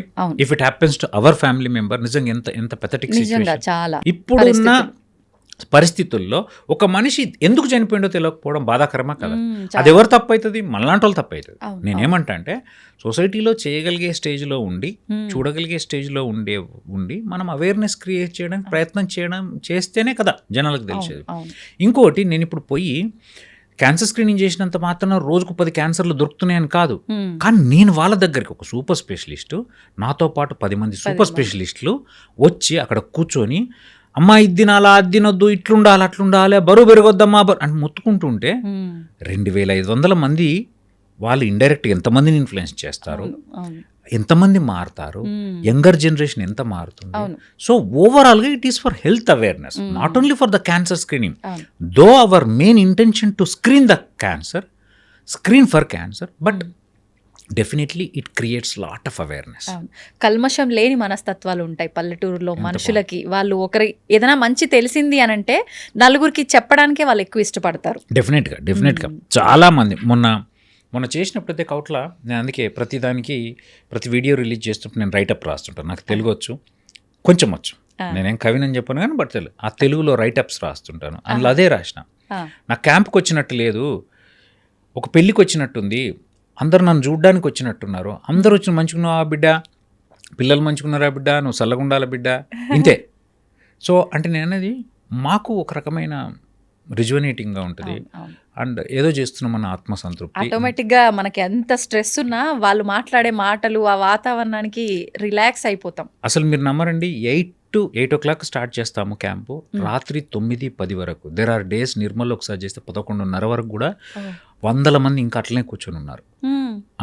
అండ్ మాకు చాలా టైరింగ్ ఉంటుంది, కానీ వాళ్ళందరిని చూస్తే విపరీతమైన ఆనందంతో మాకేం టైర్డ్నెస్ అనిపించకుండా, అంటే నిజంగా ప్రాసెస్ చాలా లెబోరియస్ ప్రాసెస్, బట్ స్టిల్ మాకు ఆ చేస్తున్న పనిలో వచ్చే ఆనందంతో అన్నీ కొట్టుకపోతాయి. ఎవ్రీ మంత్ ఉంటుందా సార్? ఎవ్రీ మంత్ 2 camps చేస్తాం. ఎవ్రీ మంత్ 2 camps చేస్తాం ఖచ్చితంగా. ఇప్పటిదాకా 5 నెలలు అయింది స్టార్ట్ చేయి, 10 క్యాంపులు అయిపోయినాయి. ఈ నెల ఇప్పుడు 18వ తారీఖు రేపు ఉంది పరకాల్లో, తర్వాత 25కి కామారెడ్డిలో. ఓకే, ఈ ఐడియా మీదేనా సార్? నాది, 100% నాది. మీ మిసెస్ సపోర్ట్ ఎలా ఉంటుంది? 100%. ఒకరోజు వాకింగ్ చేస్తున్నాము, నేను Namita, her name is Namita, she's a big, ఇంకా unexplainable, she's everything for me. Okay. అయితే వాక్ చేస్తున్నప్పుడు నాకు ఎప్పటి నుంచో ఈ జిఐ క్యాన్సర్ స్క్రీనింగ్ చేయాలంది, బట్ ఫైనాన్షియల్గా I'm from very low middle class family. I'm the first educated person. Watch చూడడం మా ఇంట్లో నాకు మాత్రమే వచ్చు. సో అట్లాంటి బ్యాక్గ్రౌండ్ నుంచి వచ్చిన వాళ్ళము. సో మనకు ఫైనాన్షియల్గా we're not at all strong. So obviously first అప్పులు తీర్చుకోవాలా, తర్వాత చిన్న ఇల్లు తీసుకోవాలా అయిపోయిన. ఇప్పటి నుంచి ఒక 1-2 years నుంచి చాలా చేయాలని ఒక ఆశగా ఉంది. సో ఒకరోజు వాక్ చేస్తున్నాం, నాకు స్టిల్ ఐ రిమెంబర్ ఎక్కడ మా విల్లాలో వాక్ చేస్తున్నప్పుడు, నమిత మనము ఇంకా ఫౌండేషన్ పెట్టాలి, నేను ఒక బస్ కొందాం అనుకుంటున్నాను, ఇప్పటి నుంచి వెళ్ళి ఫస్ట్ ₹1,00,000 per month ట్రాన్స్ఫర్ చేసేసి ఒక 30 lakhs కాగానే లోన్ మిగతాది పెట్టి ఒక బస్ కొందాము అనగానే గుక్క తిప్పుకోకుండా ఒక్క క్షణం ఆలోచించకుండా ఎస్ విల్ డూ అని.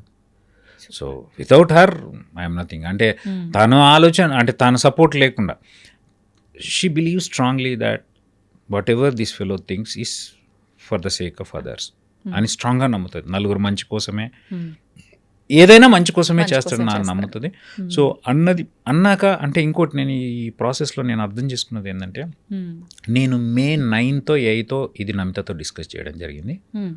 ఆ రోజు ఒక ఫ్రెండ్కి ఫోన్ చేసి రిజిస్ట్రేషన్ చేయాలి, నాకు ఫౌండేషన్కి ఒక పేరు డిసైడ్ చేయండి, అది పెట్టండి, నా పేరు మీద పెడుతుంటే నాకు ఇష్టం లేదని చెప్పాను. లాస్ట్ కాల్ టీమ్ విమ్లాకర్ అని పెట్టారు. Okay, because my mentality is team actually. So nothing wrong in it. I won't look at the Vimalakar, I look at the only team. So ఆ పేరు పెట్టాలి అని డిసైడ్ చేసి రిజిస్ట్రేషన్ చేసిన, అంటే నేను అనుకున్న రోజు నుంచి 1 month ఫస్ట్ క్యాంప్ చేసేసానండి. అంటే దీనికి ఎంతమంది సహకారం ఉండాలి చెప్పండి, డబ్బులే కాదు. అసలు నేను చెప్పినప్పుడు పోయి అభినయ్ గారి దగ్గరికి, అభినయ్ అంటే భాస్కర్ రావు గారి కొడుకు కిమ్స్లో, ఇట్లా అనుకుంటున్నాను, నేను బస్ కొందాం అనుకుంటున్నాను, ఇంత పెద్ద ప్రాజెక్ట్ స్టార్ట్ చేస్తున్నాను, మీకు ఒకసారి చెప్పాలి కదా అని చెప్పి, అన్న ఎందుకన్నా మీరు వద్దు, నా దగ్గర బస్సు ఉంది తీసుకో అని. వాళ్ళ దగ్గర ఫౌండేషన్ కన్నా ఏదో బస్సు తీసుకున్నాను. ఫస్ట్ పెద్ద పని అయిపోయింది. తర్వాత ఒక 15-20 రోజులు దాని క్లియరెన్స్లు, బస్కి క్లియరెన్స్లు, అన్ని రకాల సర్టిఫికేషన్స్ అవన్నీ కావాలి చాలా దగ్గర.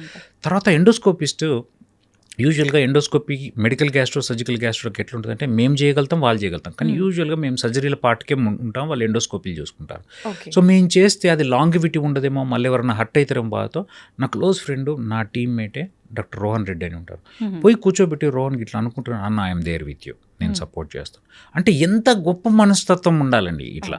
సో డబ్బులు నేను పెట్టుండొచ్చు, నేను కాదనట్లేదు, చాలామంది కూడా ఎంతో కొంత ఇచ్చుండు, but commitment of others and ఎదుటోళ్ళ నమ్మకం మన మీద, బేసికల్గా వాళ్ళకి మన మీద ఉండే నమ్మకం అనేది చాలా చాలా ఇంపార్టెంట్. సో నేను అనుకున్న దానికంటే ఫాస్ట్గా జరిగింది ప్రోగ్రామ్. మీరు నమ్మట్లేదు కానీ అంటే అనుకున్న దానికంటే చాలా ఫాస్ట్ జరిగింది. ఎంతమంది వస్తారు, మేము వాలంటీర్స్ చేస్తామండి. మొన్న ఒక చిన్న ఇన్సిడెంట్ చెప్తాను. ఒక పేషెంట్ నా టీంలో దినేష్ రెడ్డి అని ఉంటాడు, నా next consultant, is my close friend. వాని ఫ్రెండ్ వాళ్ళ తమ్ముడు ఎవరో హాస్పిటల్లో చూడడానికి వచ్చాడు, మన సన్షైన్ హాస్పిటల్కి. వచ్చినప్పుడు అన్న నేను ఇట్లా వచ్చినా అంటే కలవడానికి వస్తా అంటే సరే కలువురు అని వస్తే నా ఓపీ అంత ఒకటే ఓపీ కదా. సో నా పక్క రూమ్లో దినేష్ రూమ్ కలవడానికి వచ్చినప్పుడు నా బోర్డు చూసి అన్న డూ యూ నో హిమ్ అని అన్నాడు. Do you know him Indra, is my brother and is my boss బస్. డూ యూ నో హిమ్ ఇందే, మేమంతా ఒకటే టీం కదరా అన్న. అవునా అన్న, ఐ ఫాలో హిమ్ అన్న ఒకసారి కల్పిస్తారా అన్నాడు. అంటే దాని ముందర కల్పిస్తే ఇప్పుడే సర్జరీ నుంచి వచ్చిన తర్వాత కల్పిస్తాను, జస్ట్ కల్పించు.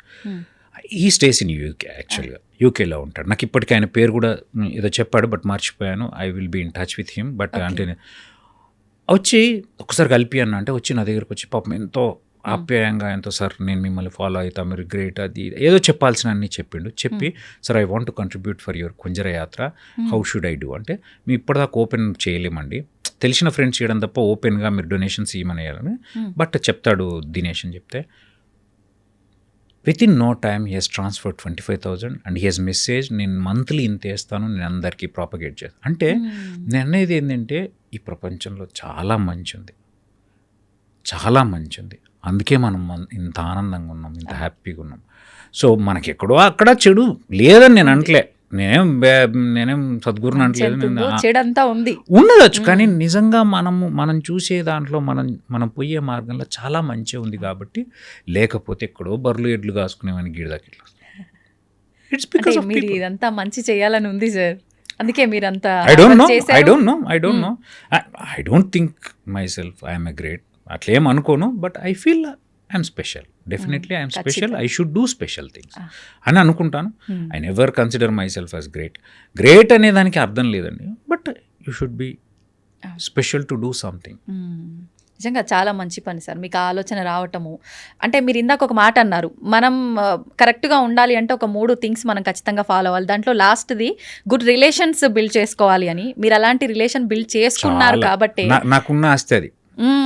ఇంతమంది మీరు పెద్ద రిస్క్ చేయకుండా మీకు ఒక థాట్ రాగానే అందరూ వాళ్ళు మీకు సహాయం చేయడం, ఇదంతా కూడా అలా కలిసి వచ్చింది. కొంతమంది నేను చెప్తానండి, నా ఫ్రెండ్స్ కావచ్చు, నా టీం వాళ్ళు కావచ్చు, హాస్పిటల్ వాళ్ళు కావచ్చు, నా ఫ్యామిలీ వాళ్ళు కావచ్చు, ఒకరోజు ఏదైనా క్యాంప్కి రాకపోతే ఎంతో బాధపడతారు. అయ్యో ఈ క్యాంప్కి నేను రాలేదు, లెక్కలు వేసుకుంటారు. లాస్ట్ 10 క్యాంప్స్లో నేను ఈ క్యాంప్కే రాలేదు, ఒక్క క్యాంప్కే రాలేదు అని. అంటే I feel blessed for it. నేను ఎంత అండి పోతాను, కన్సల్టేషన్ చూస్తాను, మహా అంటే అందరితో మాట్లాడతాను, సబ్జెక్ట్ చెప్తాను, కానీ మిగతా అంతా వాళ్ళే చేయాలండి. టేబుల్ చైర్ల అరేంజ్మెంట్ నుంచి వెళ్ళి వాటిని అన్ప్యాక్ నుంచి ప్యాక్ చేసేంత వరకు ఎవ్రీథింగ్ దే షుడ్ డూ. మీరెంత అని మీరు అనుకుంటున్నారు సార్, మీరు లేకపోతే అక్కడ అసలు వాళ్ళు రానే రారు. ఏమో ఇది వాస్తవం. నేను ఉల్టా అనుకుంటా, వాళ్ళ వల్ల నేను అనుకుంటా. సరే what ever but this is ఇంకొకటి అండి, దీనివల్ల చాలా పాజిటివిజం పర్పెచువేట్ అవుతుంటుంది. నేను బాగా అబ్జర్వ్ చేస్తున్నాను కదా, పోయినప్పుడు వాళ్ళకి ట్రూత్ అర్థమవుతుంది. వీళ్ళు ₹1 తీసుకున్న గిన్ని టెస్టులు చేస్తున్నారు అని తెలుసు. మెజారిటీ చంక్ వీళ్ళ మనీ పాకెట్ నుంచి పెడుతున్నారు అని. సో డెఫినెట్గా ఎందరో మందిలో ఆలోచన విధానంలో కూడా మార్పు వస్తుందండి. మీరు నమ్మరు, నేను ఒక వీడియో ఉంది, అంటే మొన్న నా క్లోజ్ ఫ్రెండ్, వాడు పేరు చెప్పను, వాళ్ళది ప్రాపర్ బోరిగాము, వాడు one of the rich guy in Nirmal. వాడు చైర్లు మోస్తున్నాడు అండి. Night I have a video, చైర్లు మోస్తున్నాడు. ఎందుకు మోయాలి? ఎందుకు మోయాలి? వాడు 10 మందిని పెట్టి మోయించగలుగుతాడు. అవును చెప్తున్నా. అంటే నా ఫ్రెండ్స్ చాలా మంది ఉన్నారు, వాళ్ళు రోజు పని చేస్తారు చేయని. వాడి పేరు కూడా చెప్తున్నాను, రాజు అని. ఇప్పుడు పాపం మరి రోజు వానికి ఏదో సిమెంట్ డీలరింగ్ అది ఇది ఉన్నాయి, బట్ వానికి చీరలు మోయాల్సిన కర్మే బట్లే, బట్ మోస్తున్నాడు. I felt okay, I'm not only screening the cancer, I'm not only creating awareness in health, I'm creating lot of positivism అనే ఒక హోప్ వచ్చింది నాకు. సూపర్ సార్, నిజంగా మంచి ఆలోచన. దాన్ని అమలు చేసే విధానం కూడా అంతే పాజిటివ్గా ఉంది. ఎప్పుడన్నా క్యాంప్కి రండి, చాలా బాగుంటుంది. తప్పకుండా సార్, ట్రై చేస్తాను. ఇట్ ఈస్ లైక్ వన్ ఖచ్చితంగా ఆన్ సైట్ మిగతా టీవీలో ఉన్న చాలా మంది యాంకర్స్ నాకు పేర్లు చెప్పడం బాగా ఎందుకంటే వాళ్ళంతా ఆన్ సైట్ చేద్దామని అన్నారు. తప్పకుండా మీ అందరితో ఒకసారి చూసి, ఎందుకంటే మీ రోల్ చాలా ఎక్కువ అండి.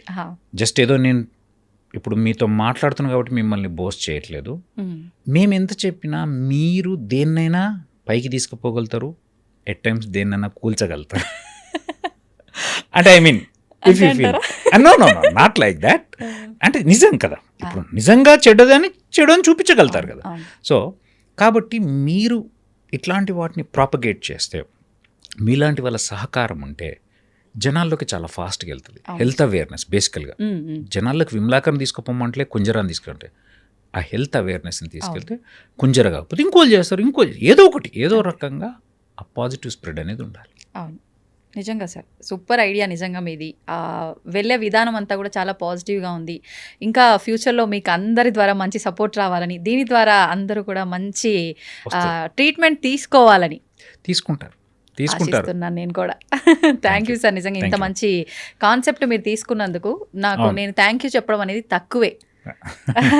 చాలా మంది అంటే చూస్తుంటాం కదా, ఇలాంటివి ఎంత డాక్టర్ అయినా ఎంత ఆస్తి ఉన్నా కూడా చెయ్యాలని ఒక తపన వచ్చినా కూడా ముందుకు తీసుకెళ్లడం అనేది అసలు నిజంగా చాలా మంచి ఇక్కడ చెప్పాలి. ఒక పాయింట్ చెప్తే, మీరు అన్నారు కాబట్టి ఆస్తి ఉండాలి, ఉమ్, ఇవ్వడానికి ఉండాల్సిన అవసరం లేదు. ప్లీజ్ నోట్ దిస్, ఇవ్వడానికి ఇవ్వాలనే గుణం ఉండాలంతే. అవును. కోట్లున్నా వాడికి ఒక కోటి తక్కువ అనిపిస్తుంది, ఇయ్యడు. ఉమ్, లేదా 30 ఏళ్ళప్పుడు అనుకుంటాడు 50 ఏళ్ళకి ఇస్తాడు. ఎప్పటికప్పుడు 10 ఉంటే 2 పెట్టే గుణం ఉన్నాడు, ఎప్పుడు పెడతాడు. ఉమ్, నేనని కాదండి, ఎవరైనా చాలా మందిని చూడు. సో పెట్టడానికి, ఇవ్వడానికి, చెయ్యడానికి ఉమ్, ఉండాల్సిన అవసరం లేదు. ఉమ్, చెయ్యాలనే గుణం ఉంటే చాలు. ఎంతో కొంత నీకైనంత, చేతనైనంత, ఉమ్, అవును. అది ఎంతన్నా కావచ్చు, అవును. అర్థమవుతుంది. ఎంతో కొంత నీకు చేతనైనంత. ఉమ్, సో కాబట్టి ఏం లేకపోతే వచ్చి నిజంగా అన్నట్టు ఆ చేరే మోస్తాం. నాకు చేతనే, నేను చేరే మోయగలితే చేరే మోస్తాను. లేకపోతే ఏదో డేటా ఎంట్రీ చేస్తా. నా చిన్న కూతురు ఉంటుంది, she 6th class, she enters vitals. ఆమెకేమొచ్చు వైటల్స్ ఎంటర్ చేస్తుంటుంది. పల్స్, బీపీ, పేషెంట్ రాగానే హైట్, వెయిట్ ఎంటర్ చేస్తుంటుంది. ఉమ్, 6th క్లాస్ అమ్మాయి. Okay, okay. But she's happy, she feel so proud, she feel so happy to do. Um, అంటే చేతండి, మనం ఏం అందరం అన్నీ చేయాలని ఏం లేదండి, అవును, అవును. తనకైనంత.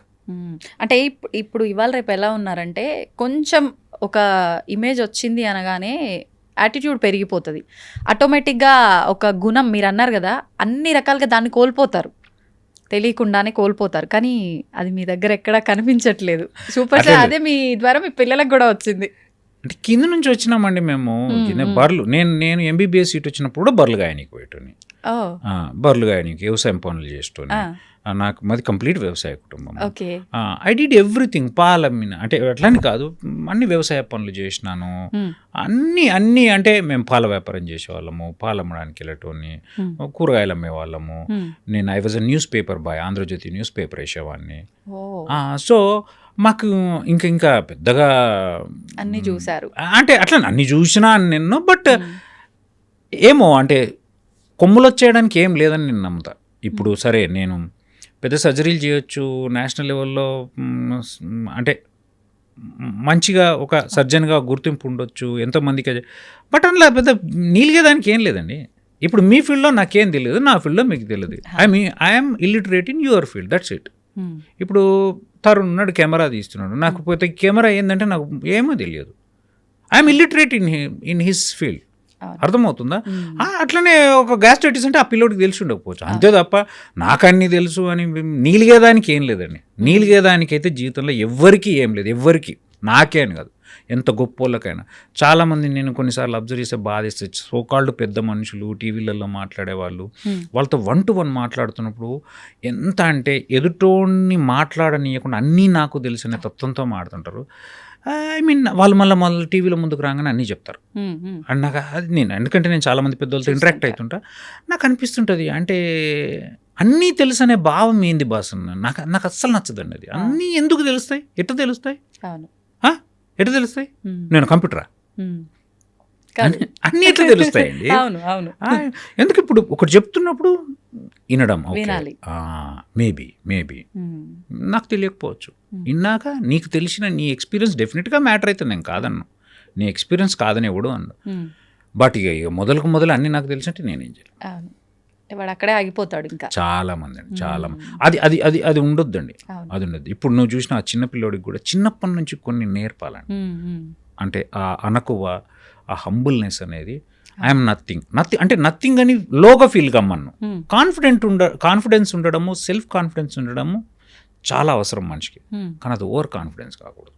ఆ బ్యాలెన్స్ తప్పిన రోజు నథింగ్ నాకే అని. అందుకే ఆ పిల్లోడు నా చిన్న కరెక్షన్ చెవిలో ఎందుకు చెప్పాను అని అంటే, ఈరోజు ఎప్పటికైనా గుర్తుంటుంది, అవునా నాతో ఒకళ్ళు ఫోటో తీసుకున్నాక నేను థ్యాంక్ యూ చెప్పాలి. Because God has given that stature at this age. Okay, be humble, కృతజ్ఞతతో ఉండాలి. Be humble. భగవంతుడికైనా అంత సొసైటీకైనా భగవంతుడు అంటే ఏం లేదని నేచర్, అర్థమవుతుందా? సో దానికి కృతజ్ఞత ఉండడం నేర్చుకోవాలి.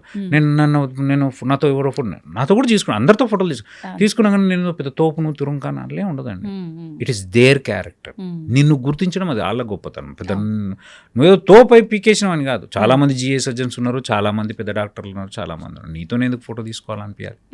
అంతే కదా, అనిపించిందంటే అది వాళ్ళ గొప్పతనం. So just identify, just show your gratitude. అందుకే ఆ పిల్లోడికి చెప్పాను. సార్, మీ ఫాదర్ మదర్ ఎక్కడ ఉంటారు? విలేజ్లోనేనా మీతో పాట? అంటే అమ్మ వాళ్ళు వచ్చిపోతుంటారు. నాన్న రీసెంట్గా చనిపోయారు, ఆల్మోస్ట్ 1.5 years అయింది. 70 years ఉండే, కొంచెం కొద్దిగా హెల్త్ ప్రాబ్లంతో తను చనిపోయారు. అమ్మ నిన్న మొన్నటిదాకా నా దగ్గరనే ఉంది, పోయి వస్తుంటుంది. పల్లెటూరు కదా, ఈ పల్లెటూరులో ఉండే వాళ్ళకి ఇక్కడ ఎక్కువ రోజులు ఉండడం కష్టం. ఎందుకంటే ఈ వాతావరణంలో వాళ్ళు అడ్జస్ట్ కాలేరు. వాళ్ళకి ఎవరో ఒకరు మాట్లాడుతూ ఉండాలా, పలకరిస్తూ ఉండాలా. That is not possible. So అది నాకు ఇంకిద్దరు అన్నలు. పెద్దన్న కూడా ఆల్కహాలిజంతో చనిపోయాడు. సో తను ఆల్కహాలిక్ అడిక్ట్ ఉండి, నేను డి అడిక్షన్ సెంటర్లో చాలాసార్లు వేసి కుడ్ నాట్ రికవర్. సో లాస్ట్కి ఇంకా ట్రాన్స్ప్లాంట్ అనేది మా చేతిలో ఉన్నా నేను చేసే స్టేజ్లో కూడా లేని పరిస్థితిలో తను ఒక 2.5 years అయింది తను పెద్దన్న. రెండో అన్న ఉన్నాడు, తనకు ఏం చదువుకోలేదు, తను వ్యవసాయమే చేస్తాడు. తను కూడా ఆల్కహాలిక్ అడిక్ట్ ఉండే. సో తను 1 year డి అడిక్షన్ సెంటర్లో వేసి ఇప్పుడు మంచి చేసుకున్నాను, ఇప్పుడు బాగున్నాడు, ఇప్పుడు అసలు తాగట్లేదు. సో పెద్దన్నకి 2 పిల్లలు, పాప బాబు. చిన్నన్నకు పాప బాబు, నాకు 2 పాపలు. సో పిల్లలు చాలా చాలా చాలా చాలా మంచి పిల్లలు. సో అందరూ ఇప్పుడిప్పుడే కొంచెం సెటిల్ అవుతున్నప్పుడు, చిన్న కుటుంబం, కంప్లీట్ వ్యవసాయ కుటుంబం. మాకు బేసిక్గా నేను ఇంకోటి చాలామంది అడుగుతుంటాను, నన్ను మాకు డబ్బులు ఉంటే చదువుకున్నాను. నో అండి, నా దృష్టిలో డబ్బులు ఉండడం లేకపోవడం కంటే కూడా గైడెన్స్ లేకపోవడం దురదృష్టంగా భావిస్తా. ఒక మనిషికి గైడెన్స్ లేకపోవడం అంటే, నువ్వు ఏం ఒక్క రూపాయి లేకపోయినా కానీ, నా ఫ్రెండ్స్ కొంతమంది ఉంటారు, వాళ్ళు పాపం వాళ్ళు పేదోళ్ళే, కానీ వాళ్ళ ఇంట్లో నా కొడుకుని చదివిపియాలా, నా బిడ్డను చదివిపియాలని అనే ఆశ ఉండి దారి. మా వాళ్ళకి అది కూడా తెలిసిన స్టేజ్ కాదు పాపం. బ్యాడ్ ల్యాక్. మా నాన్న నమ్మేవాడు తెలుసా, మా పెద్దన్న 9th class ఆపాడు, మా రెండో నన్ను అసలు చదివిపియలే. నన్ను కూడా ఏంది ఆయన ఉద్దేశం 10th ఆపాలని. ఎందుకంటే మా నాన్న దృష్టిలో మనకెందుకురా చదువు, ఓన్లీ బోర్డు చదవడం, బోర్డు చదవడం వస్తే చాలు ఆయన ఉద్దేశం. ఏదో లెక్కలు రాసుకోవడానికి వస్తే చాలు ఆయన ఉద్దేశం. ఎందుకంటే మేము రెడ్డిలు ఓసీ కాబట్టి మనకు జాబులు రావు అనే ఒక థాట్ ప్రాసెస్లో ఉన్నది. బట్ నేను స్ట్రాంగ్గా నమ్మేది అంటే ఆ గైడెన్స్ ఉండాలి. అండ్ ఒక్కళ్ళు బాగుపడితే కుటుంబం నుంచి ఆ కంప్లీట్ ఫ్యామిలీ అప్లిఫ్ట్ అవుతుంది. ఇప్పుడు ఫాదర్ ఆలోచన అలా ఉంది, మరి మీరు ఇలా చదవటానికి ఈ స్టేజ్కి రావడానికి కారణం ఏమో అండి. నాకు చిన్నప్పటి నుంచి నేను అన్ని పనులు చేస్తూనే ఇంట్లో అన్నీ చేసుకుంటూ, మా నాన్న ఒక స్టేజ్లో, అంటే I'm not blaming any one, ఎప్పుడన్నా బుక్ పట్టి చదివితే కూడా వీడు పని తప్పించుకోవడానికి పుస్తకం పట్టుకుంటున్నాను, తిట్టేవాడు, కొట్టేవాడు. That's okay. అట్లాంటి పరిస్థితుల్లో కూడా మరి ఏం సరస్వతి కటాక్షం ఏంటో నాకు చదువుకోవాలనేది ఉండేది. చిన్నప్పటి నుంచి పెద్దగా నేను ఏం చదవకపోతున్నాను, క్లాస్ ఫస్ట్ వచ్చేవాడిని, అందరు ఎంకరేజ్ చేసి తోపు అనడం, ఏదో తెలియంది నాలో ఏదో ఉందేనో కొంచెం భావన. సో మెల్లగా కన్విన్స్ చేసి ఇంటర్మీడియట్ చేయగలిగినాను. సో ఏదో స్కూల్ టీచర్ అన్న కానాను ఒక ఆశ. సో అట్లా మెల్లగా నాకు తెలియకుండా నేనే వేసుకున్న దారి అండి. నాకు ఎవరు గిది చేస్తే గిది అవుతుందని చెప్పలేదు. ఎంసెట్ అనేది ఒకటి ఉంటుందని తెలుసుకున్నాను ఒక స్కూల్ టీచర్ ద్వారా. దెన్ ఆ ఎంసెట్ రాస్తే ఇట్లా ఉంటాయట అని తెలుసుకున్నాను. సో ఫస్ట్ టైం 1159 ర్యాంక్ వచ్చినప్పుడు ప్రైవేట్ కాలేజీలో వచ్చింది ఎంబీబీఎస్. అప్పుడు మమతా ఉండేది 1159. ఆ 1159కి 20,000 కడితే నాకు ఎంబీబీఎస్ సీట్ వస్తుంది. కానీ ఆ 20,000 లేక మళ్ళీ వెటర్నరీలో జాయిన్ అయ్యి మళ్ళీ రాస్తే 259 ర్యాంక్ వచ్చింది. సో అట్లా మనకి ఎవరు చెప్పేవాళ్ళు ఏం లేదు. పాపం మా పెద్దన్న నేను ఎక్కడన్నా పోతే ఇట్లాంటి వచ్చేవాడు అంతే, తప్ప వాళ్ళకు ఏం చేయాలో తెలియదు మనకి. సో ఏం తెలియదు, ఎవరికి ఏం తెలియదు. నేనే జనాలను చూసి ప్రతిదీ ఈ రోజు వరకు మేము ఎంబీబీఎస్ హైదరాబాద్లో గాంధీ మెడికల్ కాలేజ్ చదువుతున్నప్పుడు నాకు తెలిసిన ఒక వ్యక్తిగానో కుటుంబంగానే హైదరాబాద్లో లేదు. మాకు సెలవు వస్తే నేను హాస్టల్లో ఉండాల్సిందే తప్ప ఇక్కడికి పోవడానికి లేదు, అట్లాంటి పరిస్థితి. సో అంటే మాకు తెలిసిన వాళ్ళు మేము ఆదిలాబాద్ డిస్టిక్ ఎక్కడో, మాకు ఇక్కడ చుట్టాలు ఎందుకు ఉంటారు, ఎవడు ఉంటాడు, మాకంతా హైదరాబాద్ ఉండే స్థాయి ఉన్నోడు మాకు ఎందుకు చుట్టం అవుతాడు, గాట్ ఇట్, ఎందుకు మాకు పరిచయాలు ఉంటాయి. సో అట్లా మనంతలో మనమే ఆలోచన చేసుకొని ధైర్యం చేసి ఫస్ట్ ఆఫ్ ఆల్ ఎంబీబీఎస్ కాగా నేను ఆపొచ్చండి, తెలియక మా అమ్మ నాన్నలు ఆపేయచ్చుగా జాబ్ చేయొచ్చుగా అన్నప్పుడు ఎన్నో ఉన్నాయి. ఎంఎస్ తర్వాత ఆపొచ్చండి, no I want to do అని సూపర్ స్పెషాలిటీ దాకా చదివి. నిజంగా ఇప్పుడు మీకు అనిపించింది, మీరు అలా ధైర్యం చేసి ముందుకెళ్ళారు, నిజంగా అది మీకు అదృష్టం అనుకోవాలో, భగవంతుడి సహకారం మీకు ఉందని. పెళ్ళి అయిన తర్వాత నా వైఫ్ పాపం నేనేదనుకుంటే అది నమ్మి నాతో పాటు సింగిల్ రూమ్లో ఉండడము, కింద పడుకోవడము, ఒక్క బాత్రూమ్ బయట బాత్రూమ్లలో అంటే ఎన్నిటికి కూడా she tolerated. That is all, అవన్నీ కూడా బ్లెస్సింగ్స్ లాగానే కౌంట్ చేస్తారు. సో దానివల్ల I could do complete MS, complete MCh from prestigious institutes. So నాకు అదొక డ్రీమ్ అండి, సూపర్ స్పెషాలిటీ చదవాలి. సర్జరీ అంటే చాలా ప్రాణం, అందులో జిఐ సర్జరీ చదవాలి, దాంట్లో ఎక్సెల్ కావాలి. ఇప్పుడు అడ్వాన్స్ ల్యాప్రోస్కోపిక్ సర్జరీ, ల్యాబ్ విప్పుల్ సెప్టెక్టమీ లాంటివి కూడా చేస్తుంటాను నేను. అంటే ఆడదాకా పోవడానికి ఆ ఓపిక పట్టాలి కదండి. 35 years అప్పుడు 2 పిల్లలు పుట్టిన తర్వాత ఎగ్జామ్స్ రాయాలి, పాస్ కావాలి, చదువుకోవాలి. అప్పటిదాకా 10-20 వేలు స్టైఫండ్ వస్తుంది. కుటుంబం నడవాలి, అప్పు చేసి చదువుకోవాలి. ఎంబీబీఎస్ అప్పు చేసి చదువుకున్నా, ఎంఎస్ అప్పు చేసి చదువుకున్నా, ఎంసీహెచ్ అప్పు అన్ని గవర్నమెంటే. ఐ మీన్ ఎక్కడ నేనేం ప్రైవేట్లో చదవలేదు, బట్ స్టిల్ ఖర్చులు అయితే ఉంటాయి. 2 పిల్లలు, ఫ్యామిలీ అన్న రెస్పాన్సిబిలిటీస్ మధ్య చదవడం అన్నదే అసలు నిజంగా చాలా గ్రేట్. ఆలోచన అనేది స్టడీ పైకి వెళ్ళదు కదా సార్. ఇప్పుడు నా దగ్గర సూపర్ స్పెషాలిటీ సీట్ ఉందండి, GI surgery. I'm a teacher for them. ఈరోజు నా first student is writing exam. వాడు ఏజ్ 34 or 35, వాడికి 2 పిల్లలు ఉన్నారు. ఈరోజు పొద్దున ఫోన్ చేసి ఆల్ ది బెస్ట్ నాన్న అని చెప్తుంటే అంటే ఇక మా డాక్టర్స్ సూపర్ స్పెషాలిటీ చదవాలంటే తప్పదండి, అంతే. ఎవరి జర్నీ అయినా అంతే.